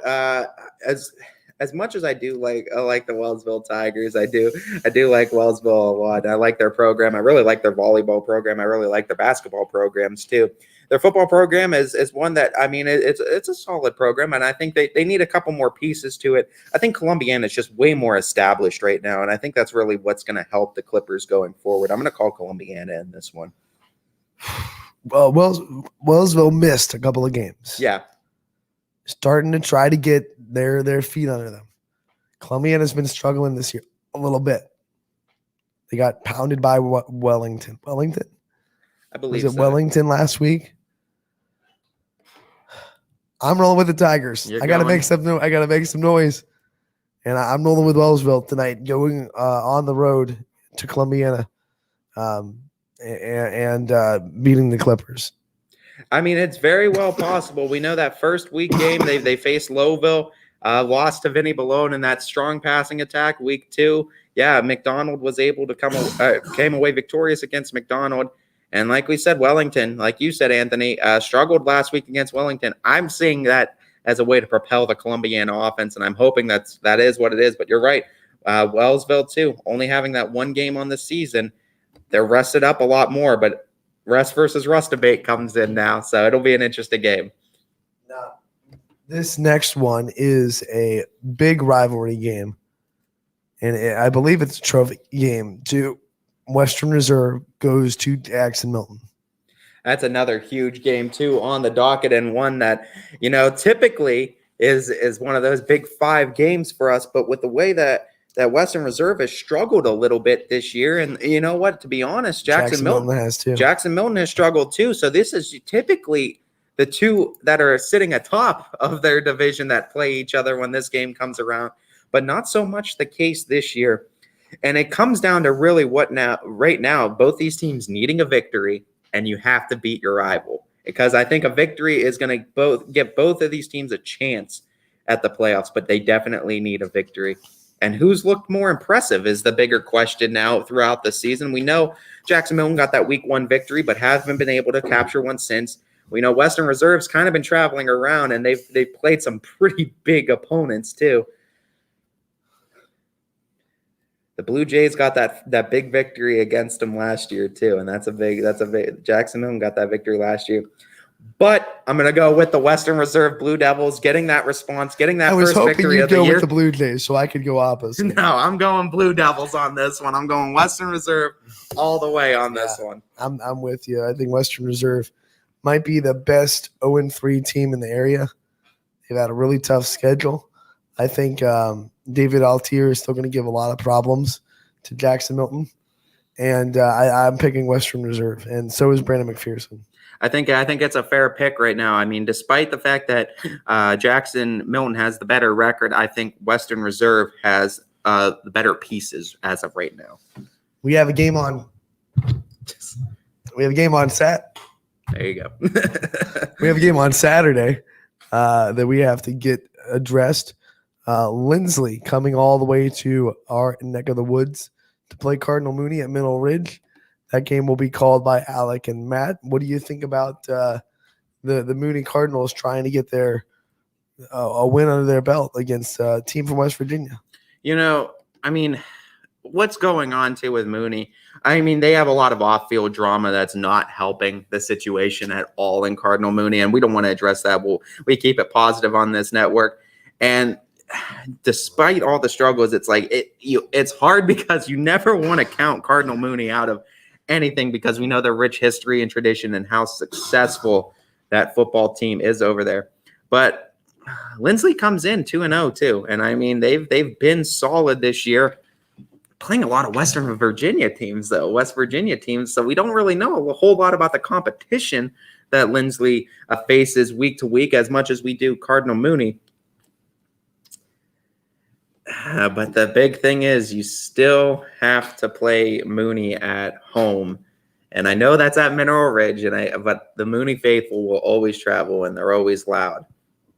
This might be – is it a case where the team wins in spite of the drama going on, or is it a case where the team's too young and the drama's too much to handle is the question for this one. I have yet to see them show that they could handle it, and until that they can show me that they could handle the drama that's going on, I'm picking Lindsley for this week. I know I'm the bad guy, and I love the Mooney program. I do. I fell in love with the Mooney and Waterloo program in basketball season, but I'm very big on prove it to me. Mooney. They're the only show in town that day. Under the lights at Mineral Ridge, they're gonna band together and get a win over Lindsley. I won't be calling it, but I might be in attendance, Cardinals, and I'll definitely be rooting for you if I am. Will you though? Because I will. It's the same case with the Lisbon. Will you sacrifice your standings for? I mean, like, can you be rooting for them if you pick them to lose? I said I pick who I think's going to win, not who I want to win. There's a very big difference. Same case with Lisbon and Southern. But if you don't care about the standings, then you should just pick who you want to win. I care about the standings. Yeah, you're playing the fence. Yeah. You're playing the fence. Either way, you get to win. I don't like it. I do. I either way, I get bragging rights against guys in the office, or I get to enjoy some good football. So. But no, I definitely am rooting for Cardinal Mooney in this. But it's just there's a lot of off-field drama. I hope that they can overcome it. But there's a lot of stuff going on right now, and their names popping up a lot in news stations, and it's hard to drown all that out, especially being a 16, 17-year-old. Not many can do it, and I'm waiting for this team to kind of drown it out, because that's what they need to do to have a successful season. They need to just say, forget what everybody else is saying. Let's just go out there and play football. And Mooney can still get into the playoffs, but they need to start Saturday night. It might be a must win. I think it might be too. For a Mooney program too, and I know that they schedule up so that if they can get some wins against some better teams, computer points are going to help them a ton. So I definitely think Mooney still has a great chance at making it in the playoffs. But 0-3, definitely not the start they were looking to have. They definitely need to pick up a win this season. No, I'm still going Mooney. You going Mooney on Still this going one? Mooney. All Mooney, all day. Like I think said, it's a Saturday game too. a desperate team is a dangerous team. And I'm not joining the dark side. The cookies are not better over there. I'm not fed into the lies. The wedding soup and the sausage sandwiches are, though, apparently. Well, maybe in Lowville, but not on the dark side. Yeah. No, Lowville is the home team tonight, so they are at the dark side. I was going to say, if that was a home game for Springfield, Lowville is the dark side tonight, but no, they're the home team. Brandon McPherson picking Cardinal Mooney. That's right, Brandon. That's right. Got to get a little bit of difference out here. You need some debate in the show. Well, we still haven't heard any records. Yeah, I know. We still need to get some records from those. I want to know do you have any yourself that you know of, that any school that you know that, like, man, this record probably not going to be broken? There's a couple. I mean, not in the football realm that I could think of offhand.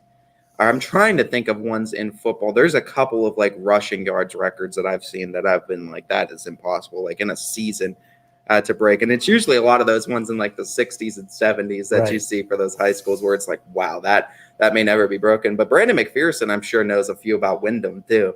And if you know a couple of records at Wyndham, what are some records at Wyndham High School, Brandon McPherson, that you think football-wise you don't think will ever be broken? Or what's one of those records in the football realm that you can't see being broken in the next decade, 2 decades, whatever? I'll tell you, like, I don't know too many football records except the one that I have. Namesake in. Yeah. But when it comes to, I'll just move to my forte. Girls basketball at South Range. Jackie Kinney has, I believe, over 50 points in a game. I don't think anyone's going to break that. In this day and age, in this way, the way high school basketball is right now, and the way, especially that now that South Range is in NE8, I don't think any girl's gonna break 50. I believe it's 56 points in a game. I don't think so. No one's really gonna touch her career points record either. Over 2,000. If we go into, as far as like the basketball realm is concerned too. I mean, what I just witnessed this past season with Fitch and Todd Simons basically breaking the scoring record, the most points in a game record back in his sophomore year. I mean, that is incredible too. I don't know how many more players, and I don't think we'll ever see a basketball player simultaneously hold both the most points in a single game and most points career-wise, and I think most points in a season wise too. I think he holds all three of those. I'm pretty sure. I know he holds at least most points all time, most points in a game. And I want to say most points in the season, but I could be wrong on that. He's definitely in the top 5, if not. And if you could hold all three of those simultaneously, that's incredible. Simultaneously. I get it. But I definitely think there's definitely some records out there. And I want to say there's a rushing record at Fitch, and I can't remember the name of it too, and it's slipping my mind. But there's definitely a rushing record, I think, at Fitch where I looked at it. I was like, there's no way. There's no way. And I want to get those names too, because it's like a lot of those names from like the 60s and 70s slip me because I don't look at them every day. But I love getting those names. Because how many of those are still in the area, and how many of those can we get on the show? Well, that's a good question. So let's see too. I'd love to know about some of those records out there, though, for sure. My dad was part of a freshman football team at Mooney that went undefeated and unscored upon for the whole season. Who said that? My dad. Your dad did. Yeah. Oh, he was a part of a freshman football team. I know it's not varsity level, but that's pretty impressive that we might not see anybody do that. That's incredible too for a team. And I mean, there's another one for you too. For our last hour and a half, here's your third question of the day. What year? Of course, we know some teams have multiple state championships. Some teams have one. Some teams have none and just have good playoff runs. What was the single greatest high school football year you've ever witnessed for your school? Drop the year. drop some names on it, drop a big game that you might have witnessed during that season. But tell me about the single greatest high school football season you saw for your school. What was their record and what did they do? For me, 2013 Falcons when we first went 10-0. When we went 10-0 that year, that was incredible. I remember the excitement. I remember beating Massillon I think it was an extra point that was blocked. We ended up beating Massillon, and we never ended up beating Massillon. This was a year where we were Division I too. I think we moved up to Division I, so we played a 10-game schedule D1 and came out 10-0. And unfortunately, didn't come away with some hardware at the end of the year because it was Division I. I think we ended up playing like St. Ed's in the playoffs in the second round, and it wasn't good, but. As far as I remember, that was one of the best seasons, too, for the Falcons, being Division I and going 10-0 in a season. That was incredible. South Range in 18 went to the state semifinals. That's a huge one, too. And that was like they were independent that year. They were beating teams like Zanesville and St. Clairsville and all these big teams that no one thought South Range had a chance to beat, and they were just beating all of them. And then they go all the way to the state semis, players on that team, Matthias Combs was ridiculously fun to watch. He tied my cousin's record of the longest punt return for a touchdown. And Yellow Bozzacco went on to play for Robert Morris, not as a quarterback, but as a linebacker. That's a big name in football because his brother David was also a big football player as well for the Raiders. What a great time. It was just the second time they'd ever went to the state semifinals. The first time was back in 2005.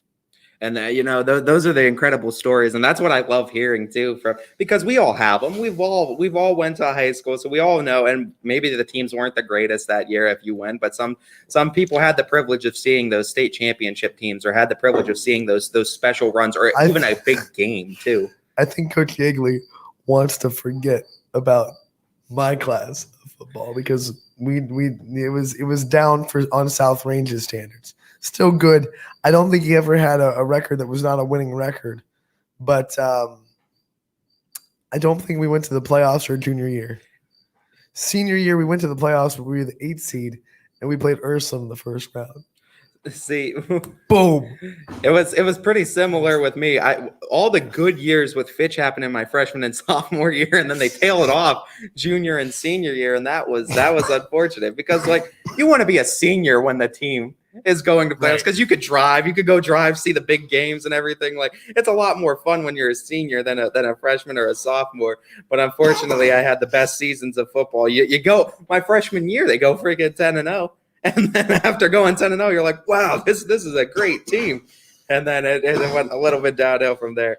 But no, I mean, that's just the nature of football programs. They have their ups and their downs. But I definitely think there's a lot of stories out there. We know DJ, too, getting to witness East Palestine's first playoff appearance. There's stories like that, too. And, I mean, Coach Seidel, the goal – trying to make the playoffs for the first time in Sebring history too. There's a bit of history there for those classes right now. But what is your football story? What is the best football team you've seen high school standards wise at your high school?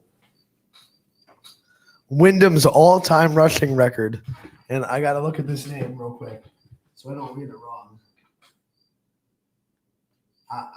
Philip, not only is it my vision bad, but it's a name that's not like. I wish it was Johnson. I'm just gonna wing it. What the heck? Mayarco. I'm gonna say Mayarco. So Philip Mayarco, 4,424 yards in a season in 2019. So literally 2 years ago. Right. So 2 years ago, that's a 10-game season. He's averaging 4,000 yards. He said rushing yards. 4,000 rushing yards in a season. It says 4,474. So he's averaging 447 rushing yards a game in a 10-game season. Are you kidding me? So he's averaging 9 yards less than what TC Caffey just got. By the way, his brother Colton plays for Lakeview. Oh wow! So What was the last name again? Or yeah, you never mind. I don't want to put you through it again. I'm trying to. Oh, that's his career. Sorry, career rushing yards. Career rushing. I was like 4,470. I was like Anthony. I was like it does say all time rushing record. All time. Okay. But I guess it could be career, but I thought like the first thing I thought but was still in a 40, so you span that out over 40 games and what 4,400, you're still looking at about 110 yards a game for if he started all 4 years. If you started 4 years, and if you started 3, then it's more than that. And even if you start 4 and you average over 100 yards a game in 4 years, you're pretty darn consistent and you're doing something right anyway. That's incredible. But you said that in a season. That's why I was shocked. I was like, he averaged 9 yards less than TC Cappy game. It's never gonna be broken. So. It was like that. Well, yeah, that. I mean, you might as well lock that one behind lock and safe and never bring it up again because no one's averaging 447 a game again. That is ridiculous. Oh, man. But no, I mean, more of those records too. We want to know the records. We said, what is a school record that you think at your school won't ever be broken in the football realm?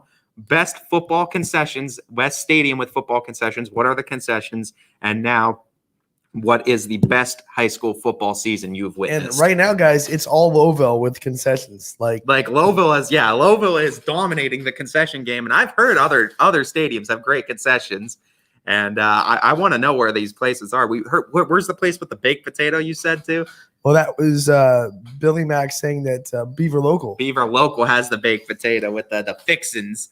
The fixins. That's a great one. I want more unique stuff like that. What unique things are out there too, school wise, concession wise, I guess. Yeah, and he broke the previous record, which was 4,327. So he passed it up. That, I mean, for him to break it too in 2019, who was the previous record holder and what year was this it? This name's a lot easier. He doesn't have a year, but Jay Reed. I can see that really. That's simple. Give me simple names. We'll have to. Wow, we can't pick and choose who I know. has the records, Anthony. But Jay Reed, I wonder what year that was too. How long that record stood. Because if it stood the test of time, that'd be interesting. How many years you hold the record? Because 2004.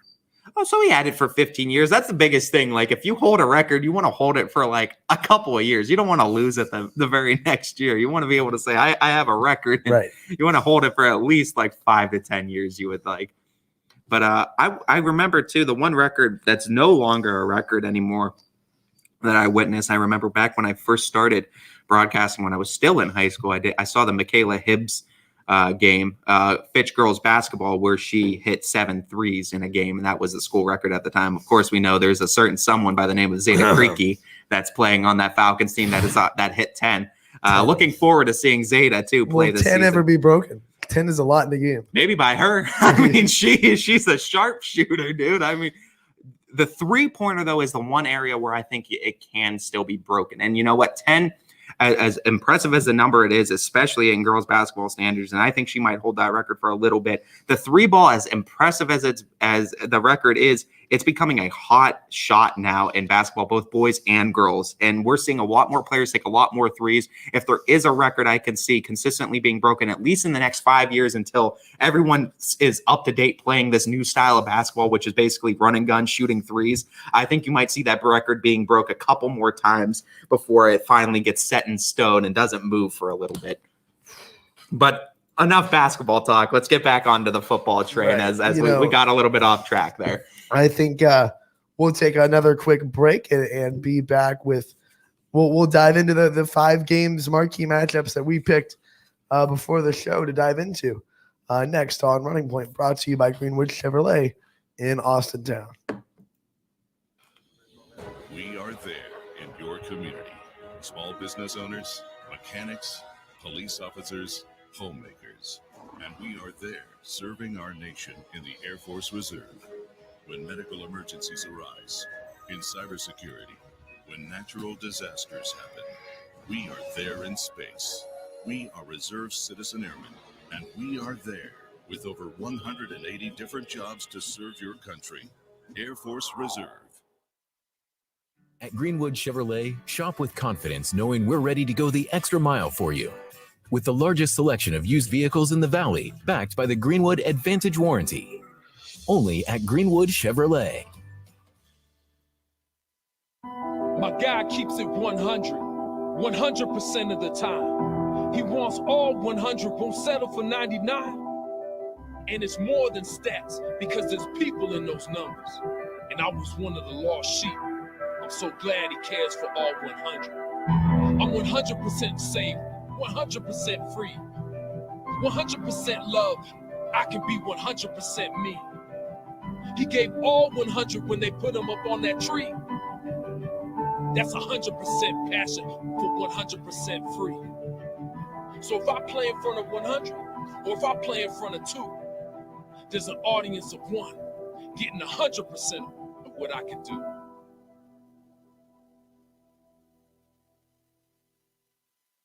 WRS Wealth Advisors is the area's premier wealth and retirement specialist. With our combined 70 years experience, WRS Wealth Advisors is the area's premier wealth and retirement specialist.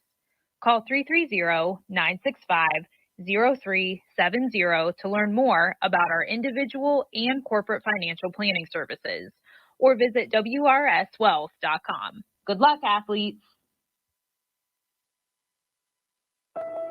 News doesn't stop after the sun goes down. Sometimes you just have to hustle to get it. At 21 News, no matter how far it is, no matter what it takes to get there, we're working to bring you the best stories and the freshest content at 11 p.m. with the context and clarity that makes it worth staying up for, no matter what time it is. 21 News at 11 with me, Aaron Simonek, and Derek Steyer. 21 News at 11, news that's worth your time. Cocos Pizza, proud to announce our pizza buffet's back every Wednesday at our Boardman and Campfield locations. Adults only $7.99 and kids only $4.99, and $2 beers starting at 8 o'clock. That's Cocos Pizza. We serve it hot. Every customer has a story, whether it's buying a car for the first time, helping them get approved, or finding the perfect car for their budget. I'm proud that people trust me with their story. I'm Tracy, and I'm ready to go the extra mile for you, only at Greenwood Chevrolet. Hi everyone, this is DJ Yoakley with Your Sports Network. We appreciate your support of YSN and welcome you to the YSN family. Our broadcast streams are brought to you live at no cost to you by sponsors that are local to this community. Without the vision and generosity of our sponsors and partners, we would not be able to bring this game to you today. So please support the great businesses and leaders that are making this game possible. And if you're a business in need of great advertising and sponsorship opportunities, feel free to head over to our site for more information on the right fit for you. We are local, we are loyal, and we are live. We are YSN. Ah, the details. Baird Brothers Fine Hardwoods is one fine ride. Perfect cornering, superb handling, sporty and stylish, power to spare, plus awesome mileage. Yeah, jaw-droppingly beautiful lines and well appointed with luxurious trim. Put more oomph in your life and start beholding the molding. Find your home's fine hardwood at BairdBrothers.com.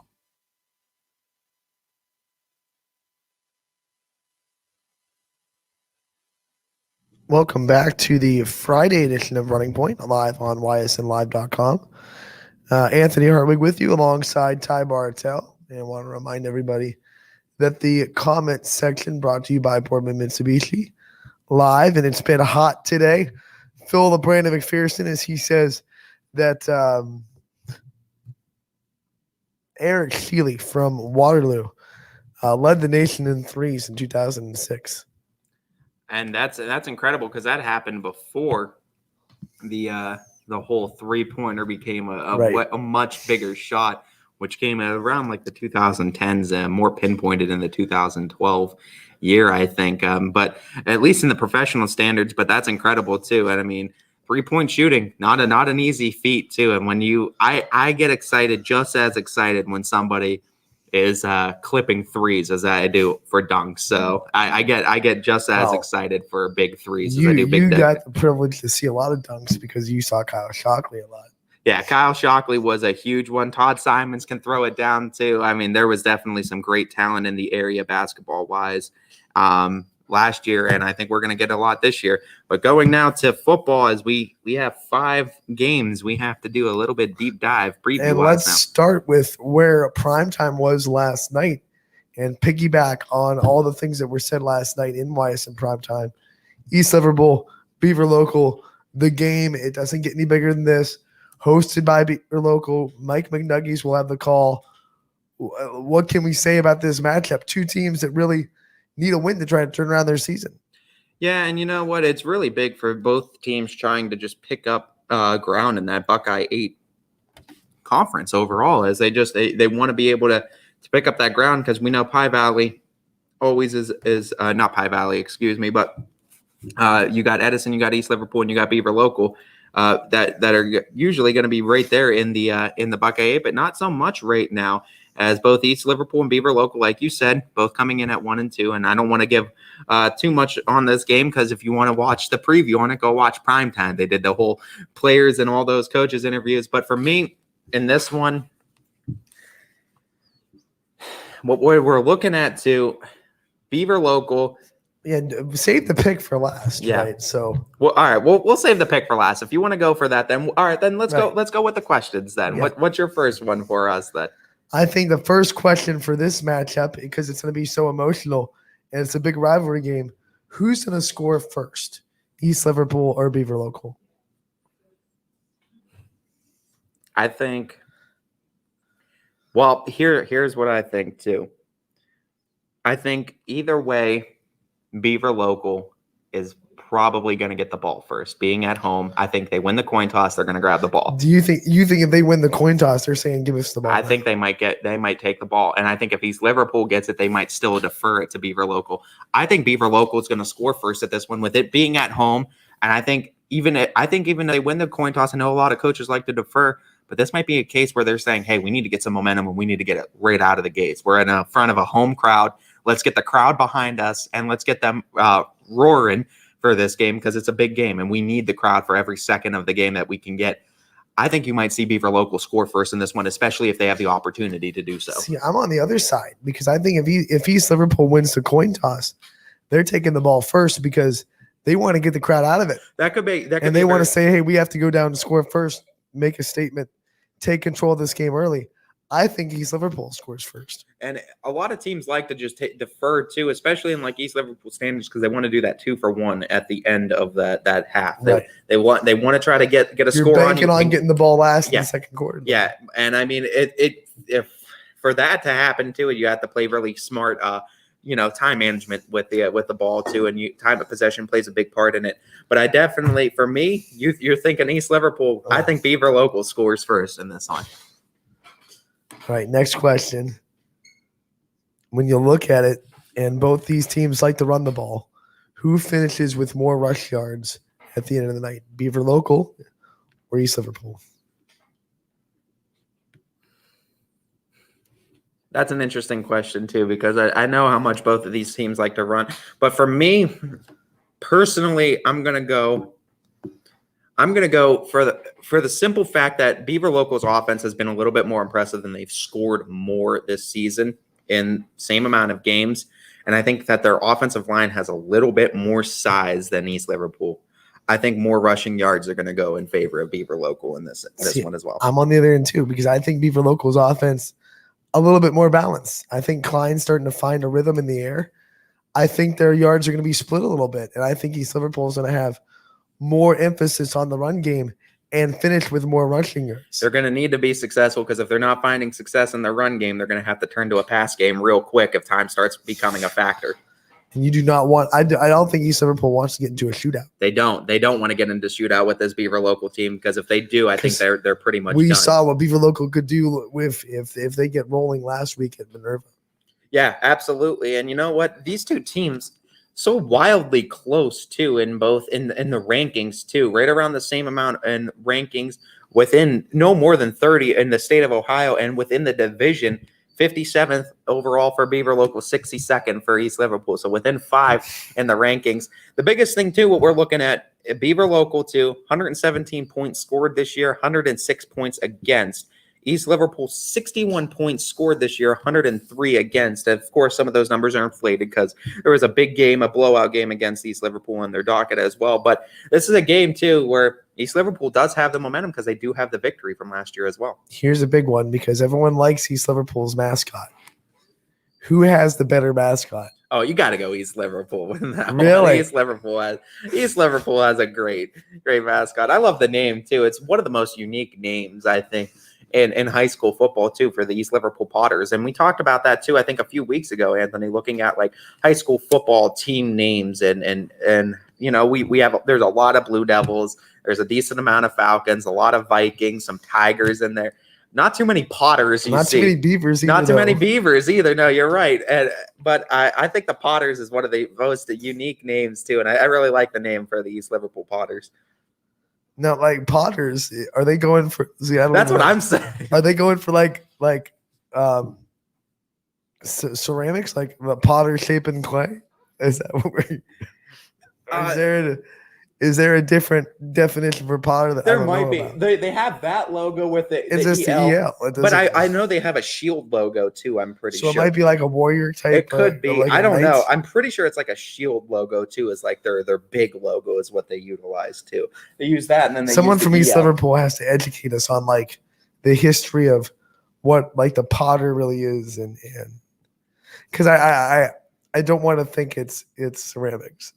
I don't think. I mean, it might be. I mean, who knows? Who knows? But that might be an interesting take, and that might be an interesting story, and it might be one that I'm curious enough to figure out and go get some answers. You know, I didn't think we'd ever see another Quakers, but here's New Philadelphia. They're the Fighting Quakers too. Yeah, the Quakers are another one too. That's a little bit unique on there. I mean, when we look at the wall too, we talked about unique names. There's another question for the fans. What's the most unique high school football team name that you know or that you've seen? It could be from any state too. Of course, McPherson's going to say the Bombers because you know that's a great name too. I love awesome. I love this awesome Bombers logo name. too. I love it. Back to the rails about this game. What are some questions that you have about this matchup?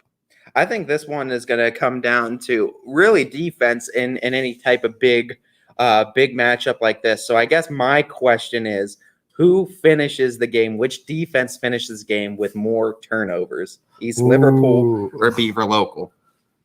Turnovers created, turnovers forced, obviously. That's interceptions, fumbles. Who gets more turnovers in this game? And what is the number you think it's going to be? I think Beaver Local wins the turnover battle, and I'm going to say they force 3. 3 turnovers. 3 turnovers. And you know what?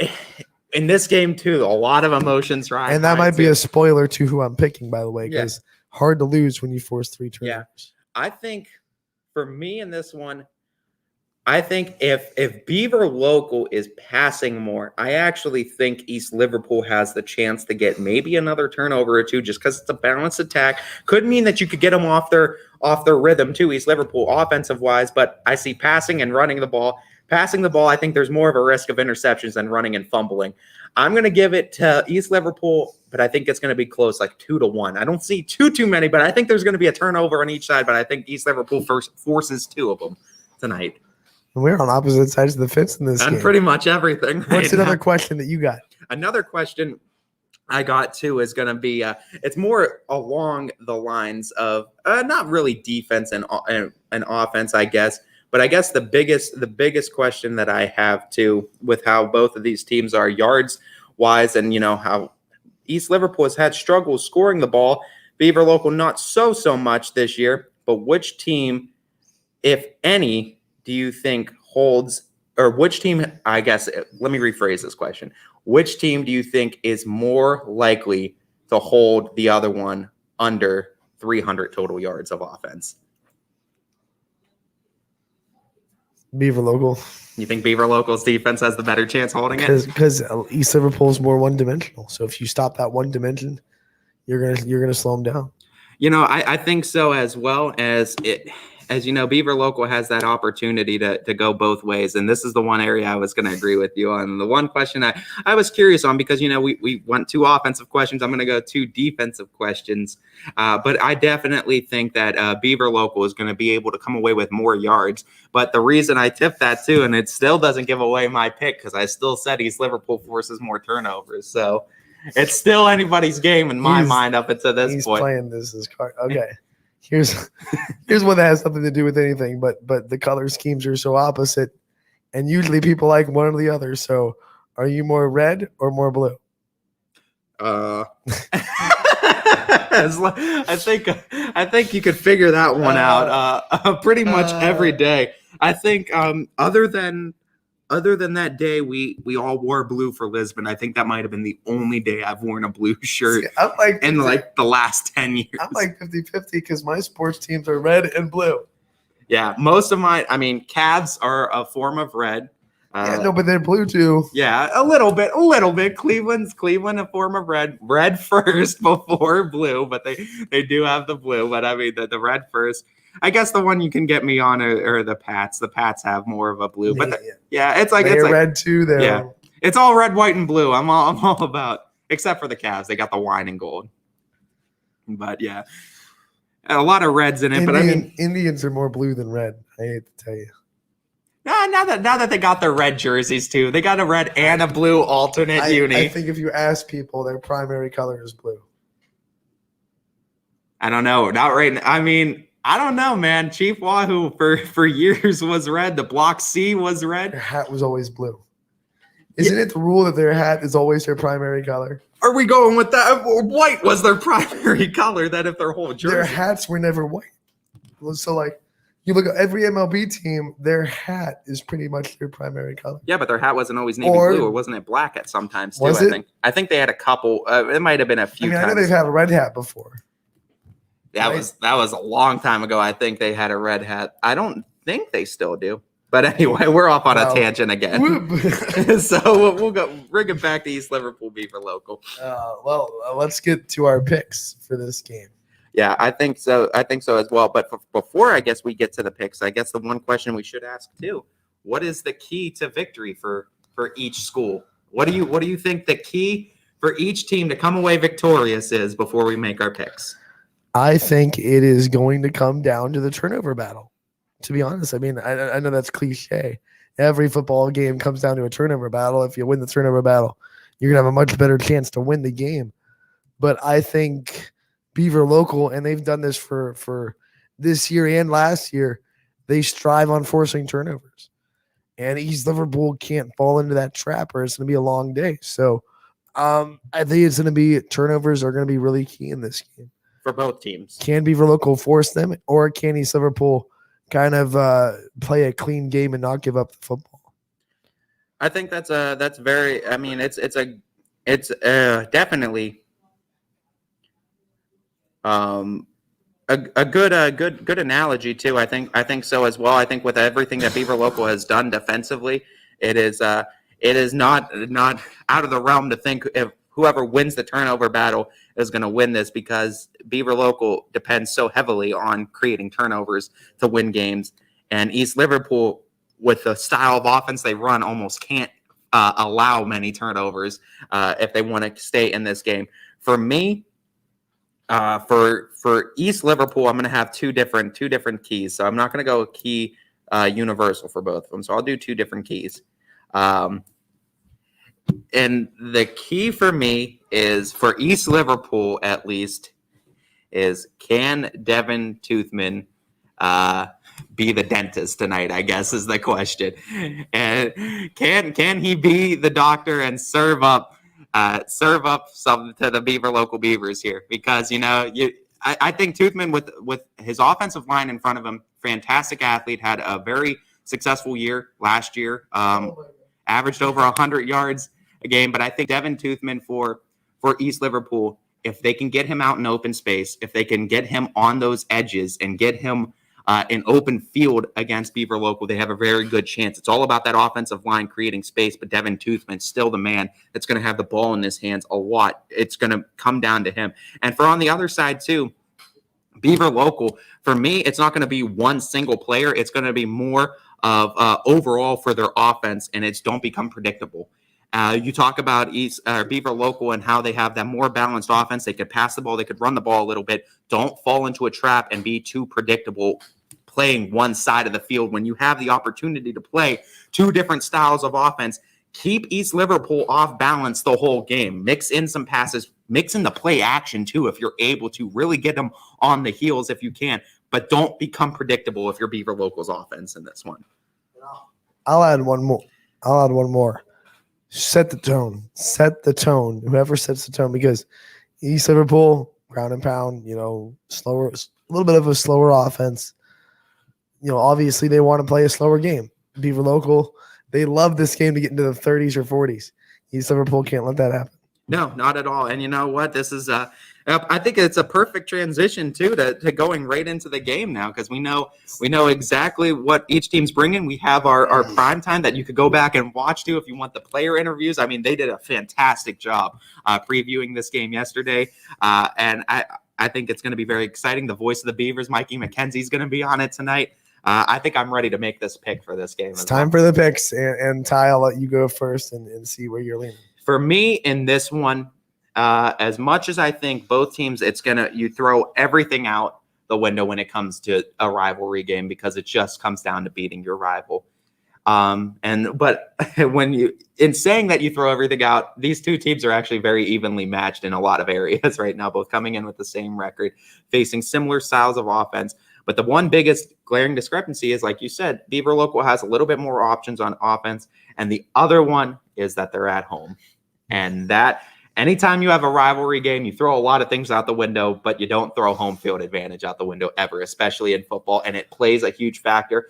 And with East Liverpool not blowing teams out of the water, I think Beaver Local, despite that East Liverpool beat them last year, I think Beaver Local and the Beavers at home with the voice of Mikey McKenzie behind them and the Beavers faithful going strong behind this team, I think Beaver Local could pull off a victory against East Liverpool tonight. I'll make it simple. It's going to be a damn good night for Beaver Local.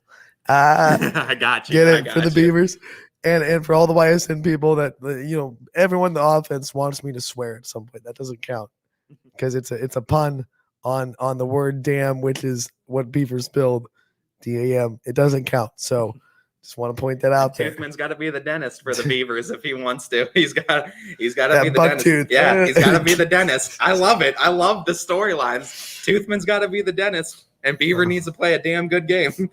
I love it. We already have our headlines. Right there. We already have the headlines ready for this one.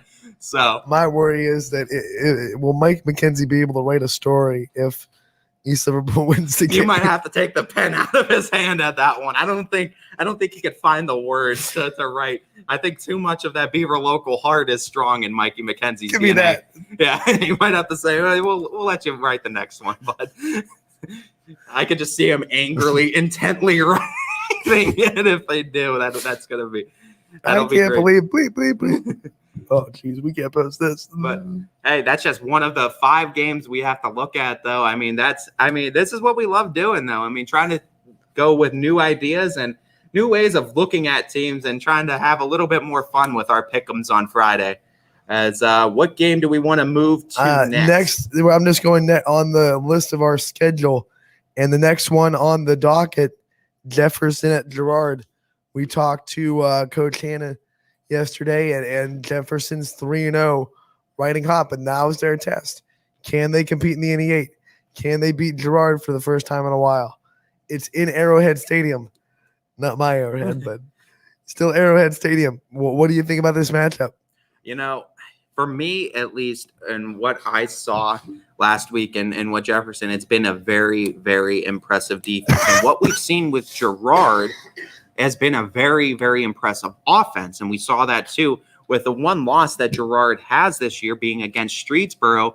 They were hanging tough with Streetsboro 3/4 of that game before it got away from them. But this is an offense that has been able to keep ahead of games. Both these teams are scoring more than they're allowing opponents to score, and that's a big thing. So the biggest thing, I guess, is My question first off is going to be as far as defense is concerned, and we saw the passing and we saw what Hitchcock was able to do with Jefferson. We know that Gerard can pass as well, but it's going to be a simple question. Which team, if any, if either, has more than 250 passing yards? And if you don't think either, who has more passing yards? But if you think one does surpass 250 tonight, who is it? Is it Gerard or is it Jefferson? I'm going to go with door number 3. Not either, not one or the other. You're going both. You think both? It's going to be. I think both these offenses, both these quarterbacks playing really well. They both have multiple weapons to go to. I think both throw for more than 250. So we're going to say you're thinking 500 and Gerard's yards. found themselves in shootouts. Yeah, very, very true. 500 yards of passing then is what we're thinking. I mean, that's where I'm going. It's Tristan Valley. It's Grant Hitchcock. So 2 very good quarterbacks. All right, then who has more then? So we can't ride the fence on that. Who has more than passing yards? I think Grant Hitchcock has more than Tristan Valley. By how many? How many yards you're going to think he beats him by? I think Hitchcock gets into the 350s and Valley stays in the high 200s. So a lot of passing in this one, and you know what? You very well might. And Jefferson is a very adjust to what the other team is bringing too, and they can do it all. And that's what we're seeing from Jefferson. Just to give a little bit more of a rundown on them too. Jefferson scoring 119 points this season, allowing just 42. On the other side, Gerard scoring 97, allowing 83. So you see the scoring pretty similar. Gerard just under 100 in 3 games. Jefferson at 119. But the biggest thing, I think, is defense. And we see that Gerard allowing 83 points against him. But here's the biggest thing, Anthony. 71 of those came against Streetsboro out of those 83 points. So in the last 2 games, 12 points against Gerard. Ellett struggling. And who else would what was Gerard's? That's Gerard bad. had Streetsboro, Liberty week 2. Now Liberty's impressive. I'm not going to knock Liberty. 27-13 that was win an impressive over Liberty and a 35-0 win. And yeah, we know Ellett is struggling, but still impressive defense against Liberty. 13 points against them the last 2 weeks. But we know how consistent Jefferson has been on defense. We asked the turnover battle last time. The big question I'm going to ask, which team punts the ball more? Oh. Gerard or Jefferson in this one?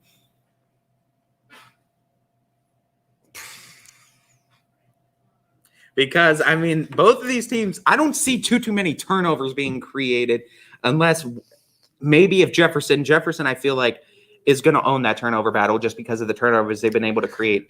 I think it's Gerard, and here's why. I think we were talking to Coach Hanna last night. He's going into this game really nothing to lose because Jefferson, if they lose this game, okay, it's Jefferson. They no respect in the 88. They want to get respect. They want to. I think he'd go for it on 4th down a lot more than maybe a Gerard team would. 4th and 4. Hannah's going for it. Like, let's go. Grant Hitchcock, trust him in the backfield. I feel like Jefferson will be less likely to punt the ball.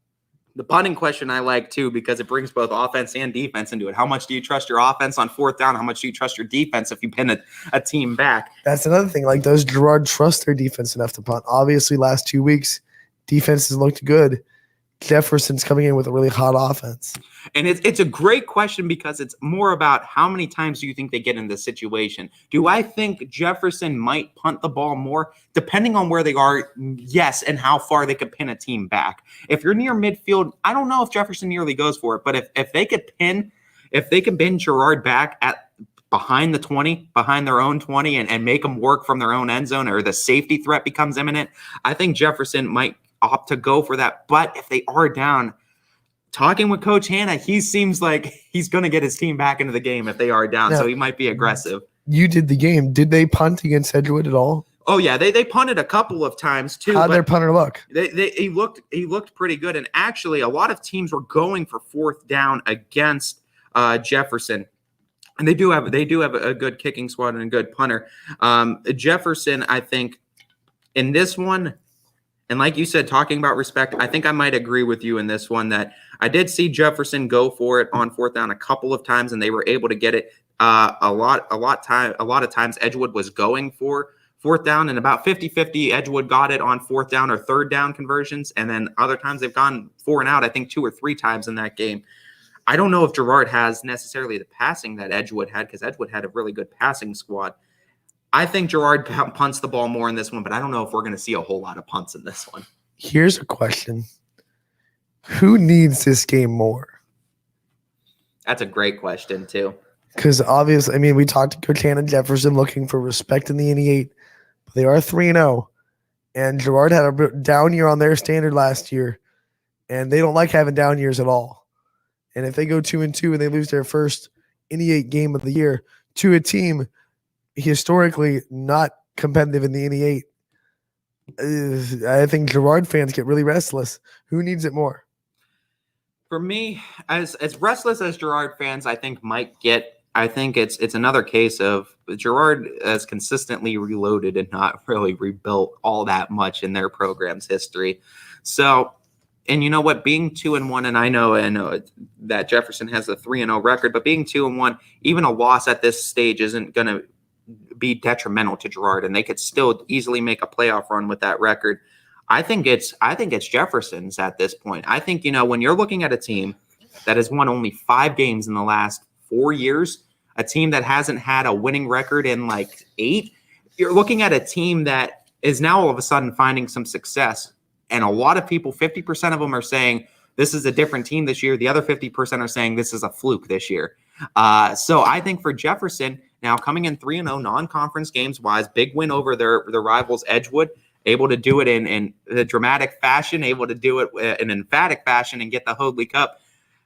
But now you're going into a tough NE8 schedule, where now we said that game against Edgewood, you've opened some eyes now, not just in the NE8, but in all of Division 5. Can you answer these expectations now? Because now before there was nothing to lose. And I mean, as much as I do love Coach Hannah, I feel like that's kind of changing now where there's nothing to lose anymore now. There's expectations coming along every single week you win in this one. I think there's more to lose for Jefferson on the line if they lose this first game against the NE8, because then it just proves what everyone is saying, oh, this is a fluke. They're not going to compete in the NE8. I think it's Jefferson's that needs this victory more than it is Girard. Here's where I stand. I think it would mean more to Jefferson if they won, but I think Girard needs it more. Because I think how bad perspective would be for Girard if they start off NE8 play losing to a Jefferson. No knock to Jefferson, but just off of their history, not a team competitive in the NE8. And Girard trying to bounce back from a down year, and then they lose to Jefferson to open up the NE8 slate. And then the fans think, well, we still got to play Poland and South Range and Struthers, and we can't beat Jefferson. Not once again, that's from perspective. Yeah. I feel like that would be a big hurt to that program.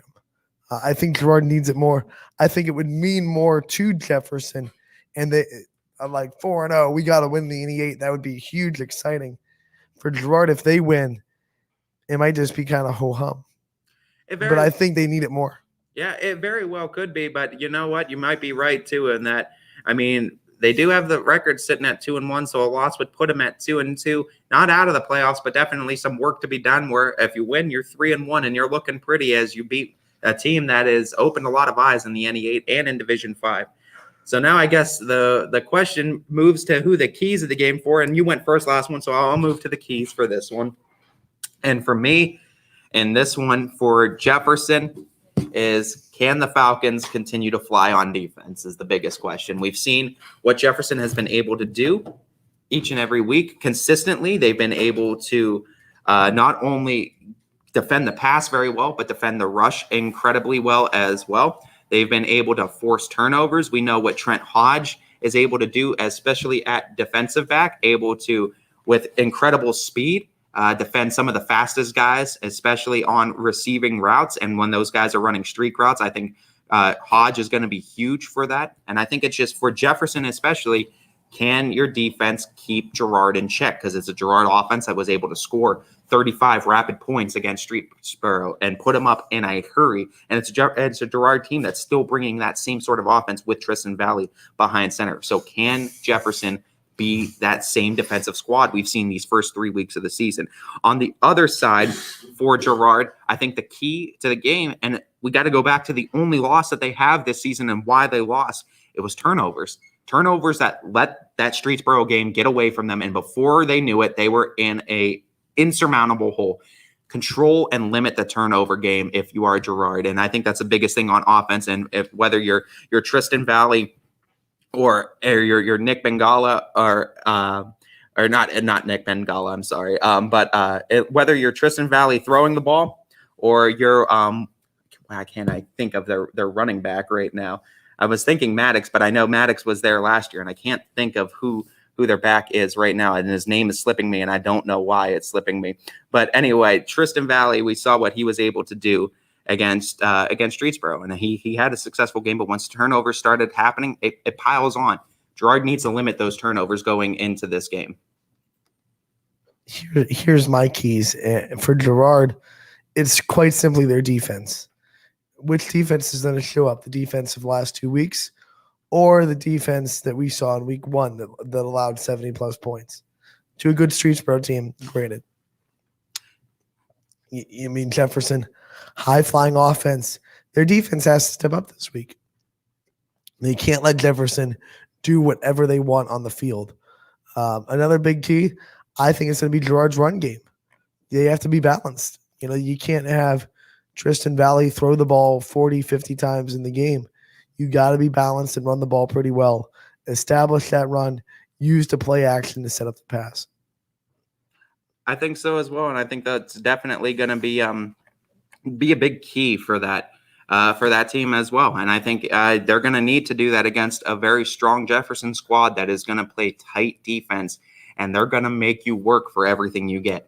For Jefferson, Grant Hitchcock, can he show up when the lights shine brightest? This is a big game for Jefferson to prove they can compete in the NE8. They can be a team that people in the NE8 have to focus on. There's going to be a lot of eyes on Grant Hitchcock. Can he do it? And then the other one, special teams. Hodge ran back a touchdown last week, right? Yeah. Non-offensive touchdowns are huge. Can Jefferson get a non-offensive touchdown from their special teams? They punt well. They kick well. Their special teams unit might be their big advantage. And that's going to be another big thing for Girard. Do they even punt to Hodge if they do get into punting situations? Or do you just try to get it out of bounds and say, we're not even going to let him touch the ball? On kickoffs, you don't have as much of a choice, but at least on the punt returns, if you're Girard, you might not even give him the opportunity and you say, just pin him back as far as you can, but do not let him get the ball. All right. All that being said, I think it's time for our picks. I think it is as well. Ty, you go first. Where are you leaning on this one? For me, I mean, it's quite as simple as I flew with a cast of Falcons last week. I fly with a cast of Falcons every week, whether it's the Austintown version or the Jefferson version. And I'm not flying with a different cast, no matter where they are, Jefferson or Austintown. I'm picking Jefferson all the way this one. Oh, he's going to fly with the Falcons this week, too. Let's go. Falcons 4-0, big statement win over Girard. I think they're ready to compete in the NE8. I think they proved that against Edgewood. What a team Edgewood is. Edgewood is not a pushover. One of the best quarterbacks in the county, probably the best wide receiver the county might have ever seen. And Jefferson put a stop to it. Beat Edgewood for the first time in a while. That opened my eyes. And yeah. I think they're going to go to Girard and give the Indians fits. Week after week, they keep opening more and more eyes. And I'll tell you, you win a game against the NE8 and you start off your NE8 season 1-0. And now you're 4-0 you've opened a lot of eyes. And like I said, not just in the NE8. And I know they're in the NE8 too, but they're also in Division 5. And you know who else is in Division 5? A certain team from South Range that I think a matchup with Jefferson has suddenly become that much bigger this season. Wouldn't it be funny if we saw 2 matchups between Jefferson and South Range? That would be fantastic. One in the playoffs and one in the That's regular season. That's quietly becoming one of the most anticipated matchups, I think, this season now because of how great Jefferson's defense is playing, and we already know what South Range does on offense. So I think we all want to see that Jefferson defense go up against that South Range offense now. I mean, I can't even fathom this, but like, if that game pops up and it's a big standings game, like we're going to be talking about Jefferson being involved in a big game for any standings purposes against South Range. And never would have thought that last year. And that just goes to show. Big tip of the hat to Hannah. Yeah, that just goes to show with Coach Hannah and with any coach virtually, you're never that far from totally rebuilding a program and totally turning over what a program was. And we've seen plenty of programs that have been unsuccessful or going through a down time. All they need is just something to believe in, and that's the biggest thing. They all bought into Coach Hannah. They've all bought into his philosophies. They've all bought into his coaching style, his culture, and that's the biggest thing. Once the kids buy in, coaching becomes a lot easier because they're not questioning why they're doing things. They're just doing them now. And, we have 3 down, 2 to go. And we'll be right back. We'll take our last break of the day on this Friday edition of Running Point. Back with our final 2 picks on YSNLive.com, brought to you by Greenwood Chevrolet in Austintown. It's a new year at Acura of Boardman and Boardman Mitsubishi with huge savings on over 350 fully inspected vehicles. We have cars, trucks, SUVs, minivans, and work vehicles. We don't have it, our team will find it. We aim for 100% credit approval with payments as low as $99 per month. And as always, we'll pay top dollar for your trade. For a great vehicle and a great experience, come see why everyone is stopping by at Acura Boardman and Boardman Mitsubishi. 60 years ago, Baird Brothers Fine Hardwoods began with 3 siblings, a hand-set sawmill, and a few local orders. And while business has certainly changed over the years, what has not are our principles of hard work, craftsmanship, and commitment to quality. At Baird Brothers, we're proud to put our name on the products we create, from moldings and doors to flooring and lumber. Thank you for 60 great years. We look forward to 60 more. Baird Brothers, for the place you love. You're looking to your future, preparing for your goals, and they're closer than you think. Because here, success is part of the plan. It's a place where academic and social opportunities are meant to prepare you for life, not just the next 4 years. You'll be equipped to face new challenges and turn hard work into a career. You're ready for your success to take root. And here's where it starts. We are Youngstown State University, and proud. Right now is a great time to get more for your trade-in at Tri-State Ford. Choose a new Ford or from our great selection of pre-owned vehicles. Plus, you'll get the Tri-State Ford Advantage, including a 10-year, 200,000-mile warranty and more. At Tri-State Ford, we'll pay you top dollar for your trade, but you don't have to purchase one of ours to sell us yours. Customer-focused, community-driven, Tri-State Ford, East Liverpool, or visit tristateford.net. New things happen all day. Some are good, some not so good. In today's complicated world, while you're busy working, playing, and living life, we're busy helping you make sense of the day's news. And there's only one place where it comes together with clarity, context, and accountability. It's 21 News at 6 with me, Madison Tromler, and Derek Steyer. 21 News at 6. It's what the day's news really means to you. Welcome home to a home made homier with Baird Brothers Fine Hardwoods. Inspiration starts at BairdBrothers.com and is turned into reality when high-quality hardwoods are delivered right to your home. Baird Brothers has the latest design trends, shiplap and skinny lap interior siding, antique oak rustic flooring. And, well, you'll find them all at BairdBrothers.com. Ordered easily, delivered conveniently, enjoyed comfortably. BairdBrothers.com. At Greenwood Chevrolet, shop with confidence knowing we're ready to go the extra mile for you. With the largest selection of used vehicles in the Valley, backed by the Greenwood Advantage Warranty. Every one of our vehicles has undergone our own 126-point inspection, so it passes the most important inspection, yours. No other dealership has the extra inventory, gives you extra for your trade, and goes the extra mile for you. only at Greenwood Chevrolet. WRS Wealth Advisors, the area's premier wealth and retirement specialists. Located on South Avenue in Boardman. Quality, customer service, and integrity. Those are the 4 words that have driven our success since 1957 at Joe Dickey Electric. Joe Dickey Electric is one Mahoning Valley landmark business that stays current with the requirements of our customers. Family owned and managed, we are an electrical contractor and energy solutions provider. Every member of our team adds to his or her skill set through ongoing training. Residential, commercial, industrial, automotive, and more. We keep ahead of the needs of our customers with a fleet of more than 50 vehicles and 24/7 emergency service, so you're never left in the dark.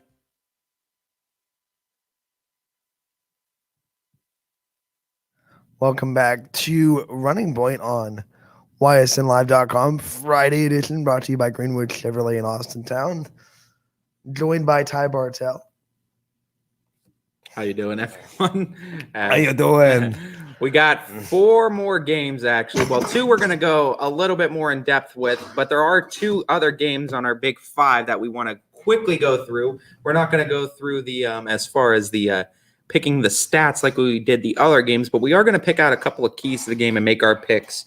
Where do you want to start with? Louisville, Springfield? Yeah, we could go Louisville, Springfield first. So for me, at least, I'll go first on this one.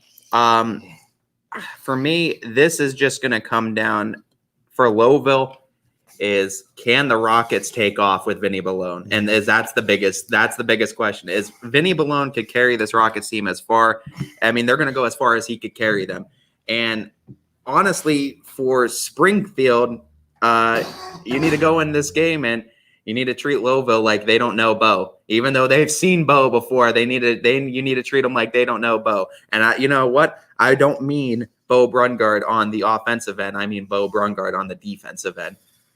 I mean Bo Brungard stopping Vinny Ballone in that head-on-head matchup, because Vinny Ballone doesn't play defense. Bo Brungard does. And that's the only time that the 2 quarterbacks of each team are going to match up on the same field at the same time.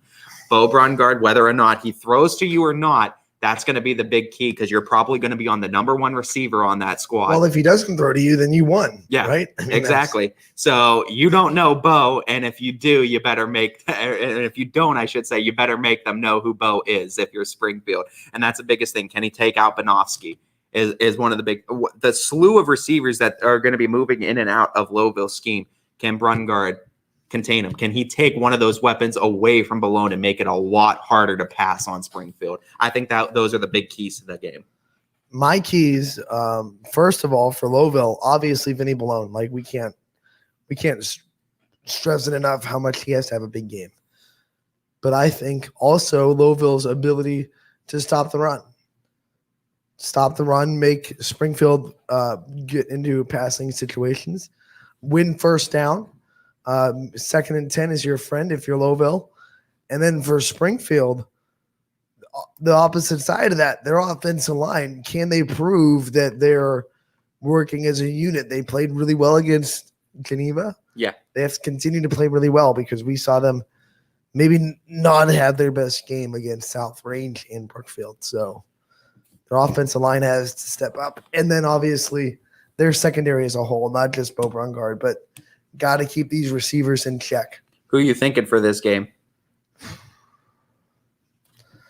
If I would have picked this game, if this was a week 3 matchup, I would have picked Louisville. Straight up. But the way Springfield looked against Geneva on the road in week 3, it looked like they put things together. It looked like they figured things out. And that means Springfield is just as scary as they've always been. I'm going to pick the Tigers. And you know what? I agree with you too. Playing up 3 divisions, a Division III Geneva team, and making them look like little brother was a huge eye-opener for me. And I kept on saying, and you know what? I think it was 3 straight weeks I picked against Springfield after that. And you know what? After the loss to South Range, I thought they proved me right why I should pick against them. It was a close game against Brookfield, another Division VI opponent. Yes, they played up 1 division against South Range, Division V versus Division VI. A couple of D6 opponents in Brookfield. Didn't look the greatest, but did come away with a victory. And then they were going into a Division III opponent in Geneva, and I thought this is going to be bad for the Tigers because they might go 1-2, and then they surprised everybody like the Tigers usually do. This is a case where they're actually playing down a division against a Division VII Lowville team. And you know what? I think there's going to be so many fireworks in this matchup as far as both quarterbacks play is concerned offensively. But I do think Springfield, after last week, figuring it out against a D3 opponent, playing up 3 divisions, that one. I mean, they've had a tough schedule to this point. It's still tough playing a Lowville team, but you're playing down at least one division. But this is a trap game, though, because if you lose this one, you're losing a lot of computer points than losing to a down division team. This is a game where Springfield has everything to lose, Lowville has everything to gain. But because I think Springfield has more to lose and they need to make it back to that big show because they want it to culminate in some hardware, I think Springfield wins this one. But I think it's going to be a lot closer than some people might be expecting. Oh, yeah, I think it's going to be close. But once again, in close games, I trust Bo Brungard to make plays. They've proven that in close games they've been. And you know what? The South Range game wasn't close. It wasn't close. So in close games this year, last year, they've been able to come out on top. And you know what? That loss in a regular season game, I think, has woken up the Tigers, and they are now just as strong as ever before. And until they prove me wrong, I'm going to keep picking Springfield. All right, let's move on to Garfield and LeBray. We previewed this one with Billy McCartney, so no need to dive back into an in-depth preview. Let's just straight up go keys and picks. Yeah. For me, in this one, what's been interesting about both of these teams is their dynamic of scoring a lot of points and not allowing a lot of points. LeBray this season allowing 130 points, or scoring 130 points per, allowing just 41. Garfield, 124 points scored, allowing just 26. So both defenses very, very good, but it is at Garfield, and that's going to be a big one. So here's my keys for the game. For Garfield, can you take Aiden Stevens out of the ship? Because these Vikings are coming, and they come every week, home or away, but when they are away, they come and they pillage, and then they leave. That's exactly what they do. They come, they put up a bunch of points, they pillage your field, and then they leave. And then it's on to the next one for the Vikings. But the biggest centerpiece to that, the one that makes that whole ship go, the captain of this ship is Aiden Stevens to me. He's the dynamic on offense. He makes everything go. If Garfield can contain him, whether it be by turnovers, whether it be by pressuring him, sacks, however you could contain Aiden Stevens, if you don't let him beat you, I think Garfield has a great chance. And for the Vikings, stick with that three-headed monster, like Billy says on offense. Keep going to those guys. Those guys haven't steered you the wrong direction. They started coming together last year. They've got this chemistry now this year, and they haven't been beaten yet. I think LeBray has more dynamic on offense and more weapons on offense. They need to keep that three-headed monster roaring. I think a big key for LeBray, and Coach Armini talked about this when we had him on the show not too long ago. They have to stop the run. It's just that simple. Garfield loves to run, and Billy McCartney talked about it. Anthony Dimma is a train. You gotta slow him down. You gotta be able to stop the run. You gotta penetrate with your defensive line. They've been doing that so far. So can they keep it up? And Anthony Dimma is just going to need to be a straight G-man on Friday night, tonight against Vikings. And you know what? Dimma has been nothing short of impressive this season. And, you know, they're going to go to him. Can he find those holes against that Vikings defense? Because if he does and he starts exploiting it and you get the Vikings start worrying about the holes on defense, you could really make them unravel really quickly. And then another key for LeBray, how do you beat a physical defense? You spread them out. You gotta find creative ways to get your playmakers balls in space. Maybe some end rounds, maybe some reverse passes, stuff like that. That is out of the rabbit's hat per se, to really get your playmakers the ball in space. You got to spread out the defense. You got to keep them on their toes. Never let Garfield know what's coming, because if that physical defense starts to get predictable, they're just gonna pin their ears back and come right at you. So you got to make sure you keep Garrettsville Garfield's defense on their toes. And I would love some trick plays. So in saying that, do you think the Vikings pull it off? I want you to pick first. Me pick first? Yeah. You're going to put this one on me? Fine. Then you get to do the preview first on the next one. But for me, even though Garrettsville is at home, and I love the addition of this Garfield team. And I've been a huge supporter of the G-men, and I really do love what they're doing over there. Their defense has been great, but like what Billy said, competition levels, I mean, it's a little bit questionable at certain aspects, but you know what? Opening up play, this is going to be a big game, and we're going to see just how good each one of these teams are.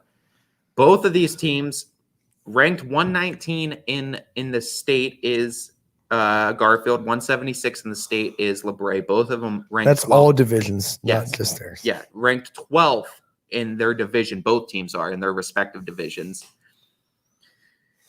For me, in this one, because the defense has been so good for both teams, but I like the versatility of LeBray's offense just a bit more. And I think if they can go to that spread and they go to the weapons that they have, I think LeBray can pull it off this away upset against G-Men. And it is going to be an upset because anytime you go into Garfield and you beat them, that's an upset in my book because that's a very good home squad to beat. And not many teams I consider good enough to beat Garfield at home this year, but I do think LeBray is one of those squads that can. Football teaches you 9 times out of 10, the more physical team wins, period. It's one of the sports where you can't get around the other team being bigger and stronger than you. I think Garfield is going to impose their will a little bit. Bigger, stronger. The run game, Anthony Demma is just so hard to stop. JFK couldn't do it. And we saw what Garfield's defense did to JFK, which is very versatile. I can't see LeBray doing this. They're putting together something special. It won't derail their season. They might not lose a game the rest of the year, but this is the most physical team they'll play all season. That's another split pick between I us. got to pick Garfield. And it was a hard pick for me too because I was tossed up, and it's very hard to beat Garfield, especially at home. But I really think, like you said too, and that key to the game is if Aiden Stevens is running wild and they spread out their formation, that 3-headed monster on offense needs to be clicking for them to have success against Garfield. Another great game. I'm excited for this one tonight. And Billy McCartney chiming in like he always. By the way, during one of our breaks, he put up a bunch of shamrocks for Ty. Yeah, we love you, Billy. What was the comment now? He says Anthony's on the list now. Oh. Sorry, bud. That's just football teaches you. And I think just made the list. I'm on the list. You know what? During your preview, Billy, you looked like you were leaning Garfield too. So if you come out and pick Garfield for the Power Hour, then what list am I on, really?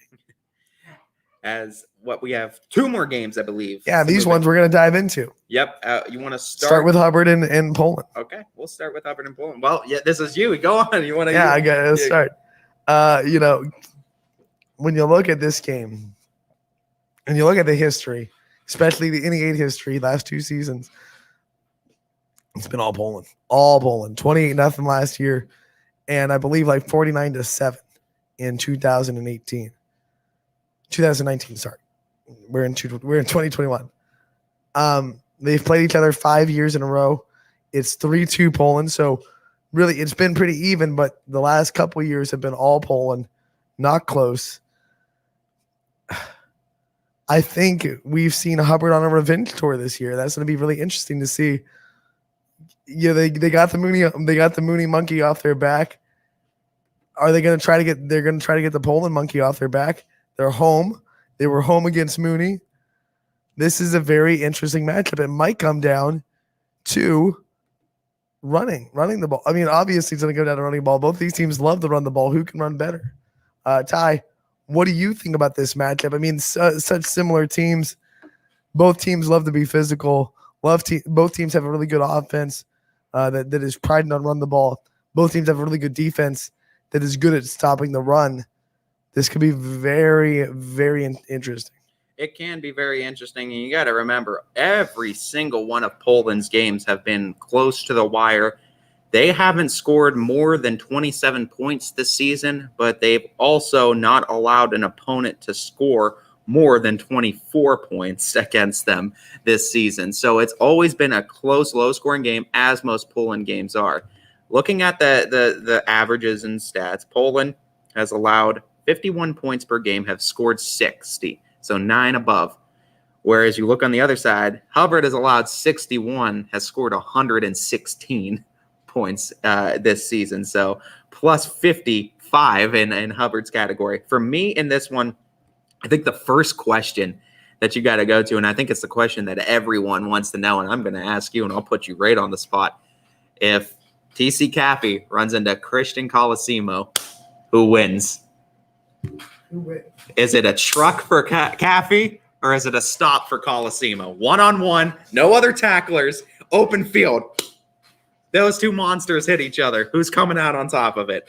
I'm putting my money on Christian Colosimo. You're going with the big man. Going with big man Colosimo. But here's the thing.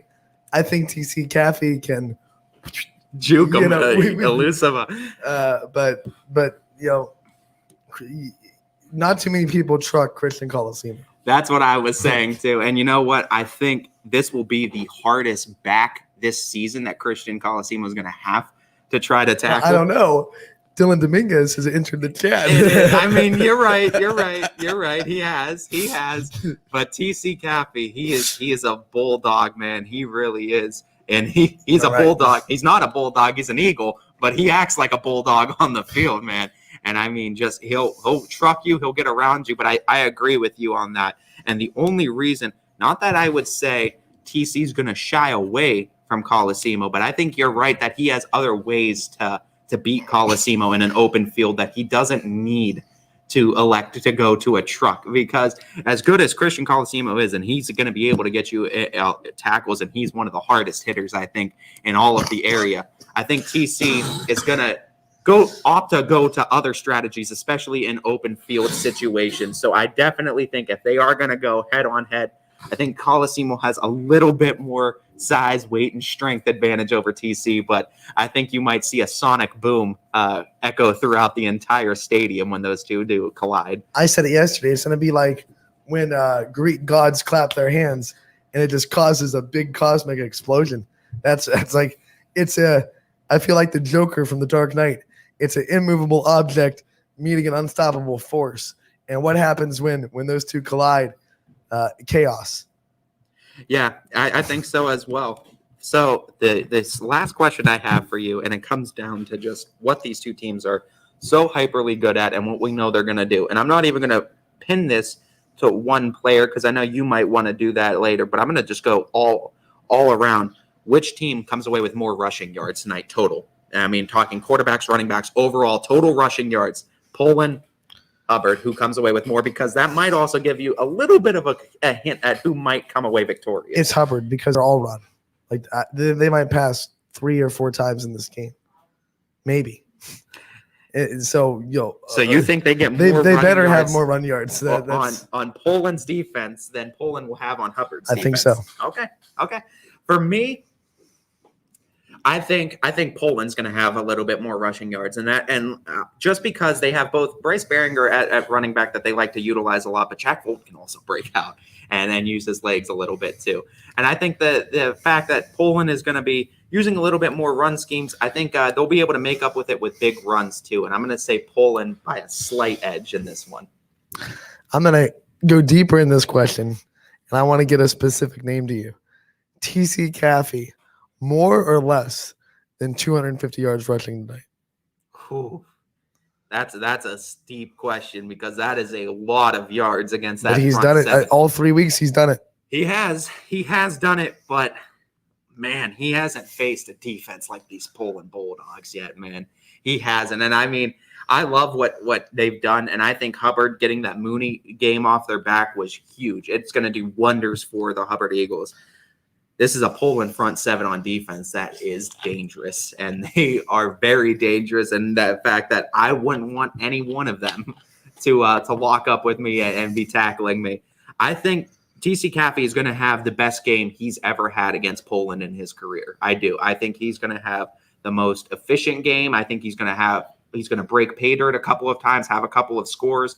I think he's going to have a lot of rushing yards. I don't think he's going to have over 250 against this Poland defense, though. And look, we've been loving on TC Caffey since the start of the season. Let's give a shout out to Hubbard's offensive line and how much better they are this year than last year. They were good last year. They're phenomenal this year. Have you seen the holes that kid is running through? Incredible. I mean, all props to TC Caffey, but you could probably run through those holes and get 10 yards at some points. They are just gashing other teams' defensive lines.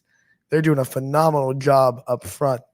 I feel like this is a much different offensive line than Poland has seen from Hubbard in years past. I think so as well. And I mean, you want to highlight some of those names. I mean, you got Alex Goodrick, you got Nick Bowser, you got Mike Zapka. Bowser's a monster. Those are three big names on that Hubbard offensive line. He lives up to his name. He's a big dragon. What is Bowser in Mario? Is he like a dragon? Yeah, I guess. He's supposed to be a dragon. He doesn't have wings, but whatever. He's a Koopa. Turtle? Whatever a Koopa is. A Koopa. That's what about.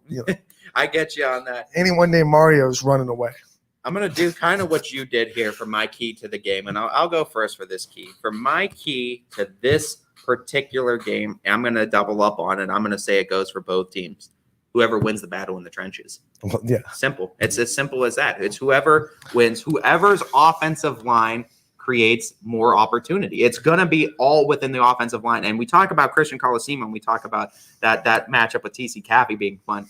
Watch the offensive line. Watch the line of scrimmage tonight, folks. Whether you're in attendance or you're watching on ysnlive.com, watch that line of scrimmage get at it all night when either offense is on the field, because it's going to be nothing but train wrecks all up, because it's size going up against size, power against power.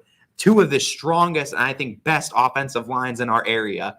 Offensive and defensive lines, both ways. A lot of two-way players on them going up against each other tonight. And we got to wrap this up, so we have time for our final one. But let's just go with picks. I mean, because I think our keys are going to be pretty much the same. These two matchups is battle in the trenches. It's who wins to run up front. Absolutely. And no change there. Who are you picking? For me, all the momentum riding on their shoulders, got the Mooney back off of their back. I'm going Hubbard all the way, man. They're going to go 4-0. Impressive start to the season. I know Poland responds after losses, and they respond to them well. But I think just like Mooney was, I don't think anyone's ready for these Hubbard Eagles this year. I'm going to take a line from you, Ty. Until you prove it, I can't get off of it. And Hubbard's had a great 3 weeks. I get it. TC Caffey, another level. But this Poland defense has had his number. 0 points last year, 7 points the year before. Until Hubbard proves that they can score efficiently against Poland's defense, I can't pick them.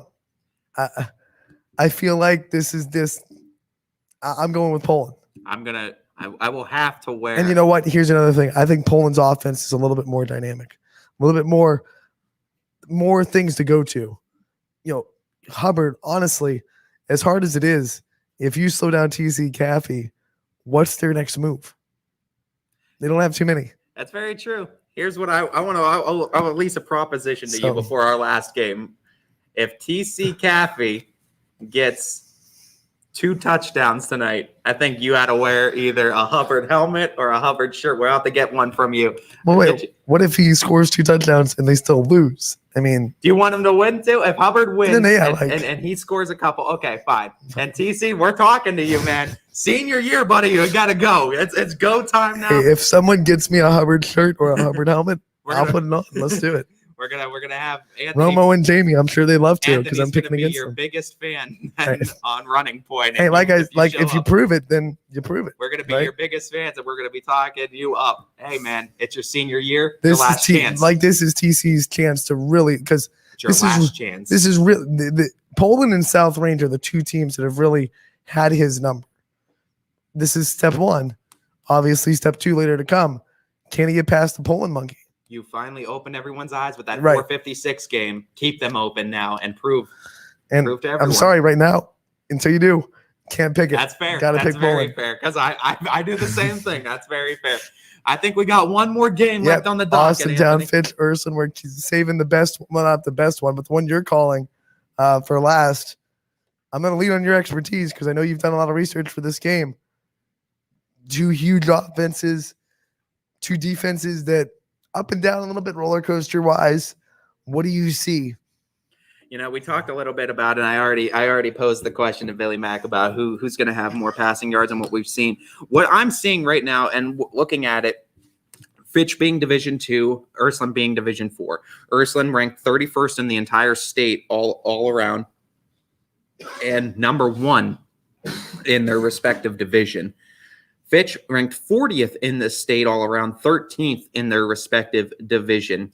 Of course, Ursuline 2-1, Fitch 2-0 after getting the game pulled out. So in 3 games, though, Ursuline scoring 139 points, allowing 101 for a plus 38 margin. On the other side, Fitch in just 2 games scoring 69 points, allowing just 28 for also a 41-point margin. So very close in what they do as far as outscoring opponents. This is going to be a game, though, with it being in Fitch, I think is going to be a huge piece, I think, in this game.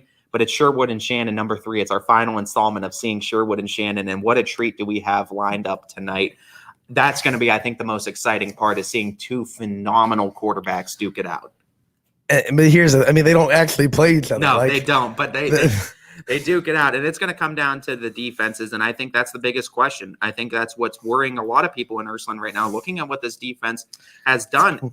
Yeah, it's a roller coaster ride right now, and until they figure that out, I think there's going to be a little bit of worries that remain in Ursuline. And I think the biggest question, and one of the questions I'm curious about now, is how quickly does Fitch score against this Ursuline defense? How many points does Fitch score against this Ursuline defense in tonight's game? Plus or minus? Do you think Fitch scores more than 30 against Ursuline tonight? Ooh, you know what? These offenses are so hard to stop.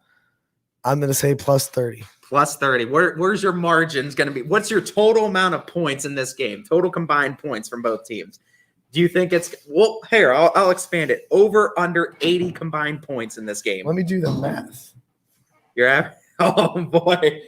We just had someone break in, too. 86. I'm going to say 86 total points. 86 combined points between Ursuline and Fitch tonight. I think you very well might. I think you might see both of these teams score well into the 40s as well. I think with the wide receiver core that they have, I mean, Ja'Kylan Irving is great on one side, and then you got Dean Boyd on there, and then you got Dan Evans III and Tyler Evans on the other side, Cam Smith as well for Fitch. A lot of weapons on both ends. They got DJ Williams running the ball, but you got Brady Shannon that's going to be throwing the ball primarily for Ursuline. Sherwood can get out of things too. He's a very, very good quarterback, very versatile, but I think the biggest question is going to be that Ursuline defense. Can they be that Ursuline defense we saw in week 2 that was dynamic, that shut them out? Can they be that Ursuline defense that we saw in that last play of the game of Bishop Hartley where they stepped up and became that defense that they needed to be to win that game? If we see that Ursuline defense, this is going to be struggle bus city for the Falcons. If they don't have that defense, and we're seeing more of the defense we saw against Chardon and for 3.5 quarters against Bishop Hartley, it's going to be very hard for Ursuline to be able to stay, I think, with the Falcons, because if you don't have a defense that's stopping Fitch at least sometimes, it's going to be hard to keep pace. Both offenses high-powered. One question for you before we pick. Who scores first in this game? For me, knowing that the Falcons will indefinitely always defer when they win the toss, and Ursuline, because they're away, I would think they're probably going to take the ball, but we'll see. But I would say either way, I think Ursuline scores the ball first because I think they're getting the ball first. I'm going to say I'll just go the other way. Just for the sake of it, I'll say Fitch scores first tonight. I think it definitely is going to be whoever ends up with the ball is going to score first. I think you're going to see whoever ends up with the ball. You don't see a game-opening stop by a defense? I don't see a game-opening stop by a defense. I think it's definitely going to take a couple of offensive possessions for defenses to kind of get that adjustment and figure out what teams are playing. But I definitely think Ursuline will most likely get the ball first, hence why they're scored. All right, it's time for our picks, Ty. You go first. Who you got? And you're calling this game. Who do you have, Fitch or Ursuline? I don't care that Billy Mack is sitting here staring me dead in the eye with the sunglasses on, but I will say week 1, I picked against Fitch, and I picked Cheney week 1, and that was the only instance I've ever picked against Fitch on the show from last year continuing to this year. And I said, prove me wrong, and I'll be on the Falcons train for the rest of the season. They proved me wrong. I'm going Falcons all the way tonight. Disrespect. And for you, Anthony, what's the pick tonight? I'll tell you. Ursuline does not play well against Fitch. Their defense has been shaky all season. Fitch has had a week to prepare. Everything is pointing to the Falcons, right? Right? No. Give me the helmet. Give me the helmet. Okay. Going with the U. He's repping the Ursuline Irish tonight. Brady Shannon, Devin Sherwood, number 3, the final installment of Sherwood versus Shannon. As we know, Sherwood's up 2-0. Can Shannon at least get some game under it for respect? Ranked number 1 in Division 4 Ursuline coming into town. Going to be another huge game on the network tonight. Running Point, Monday, 12 to 2. Check us out. Power Hour coming up next, and also Audible Call with Mike Ackelson tonight. All the games are free. Tune in, and we will see you Monday from 12 to 2 here on YSN.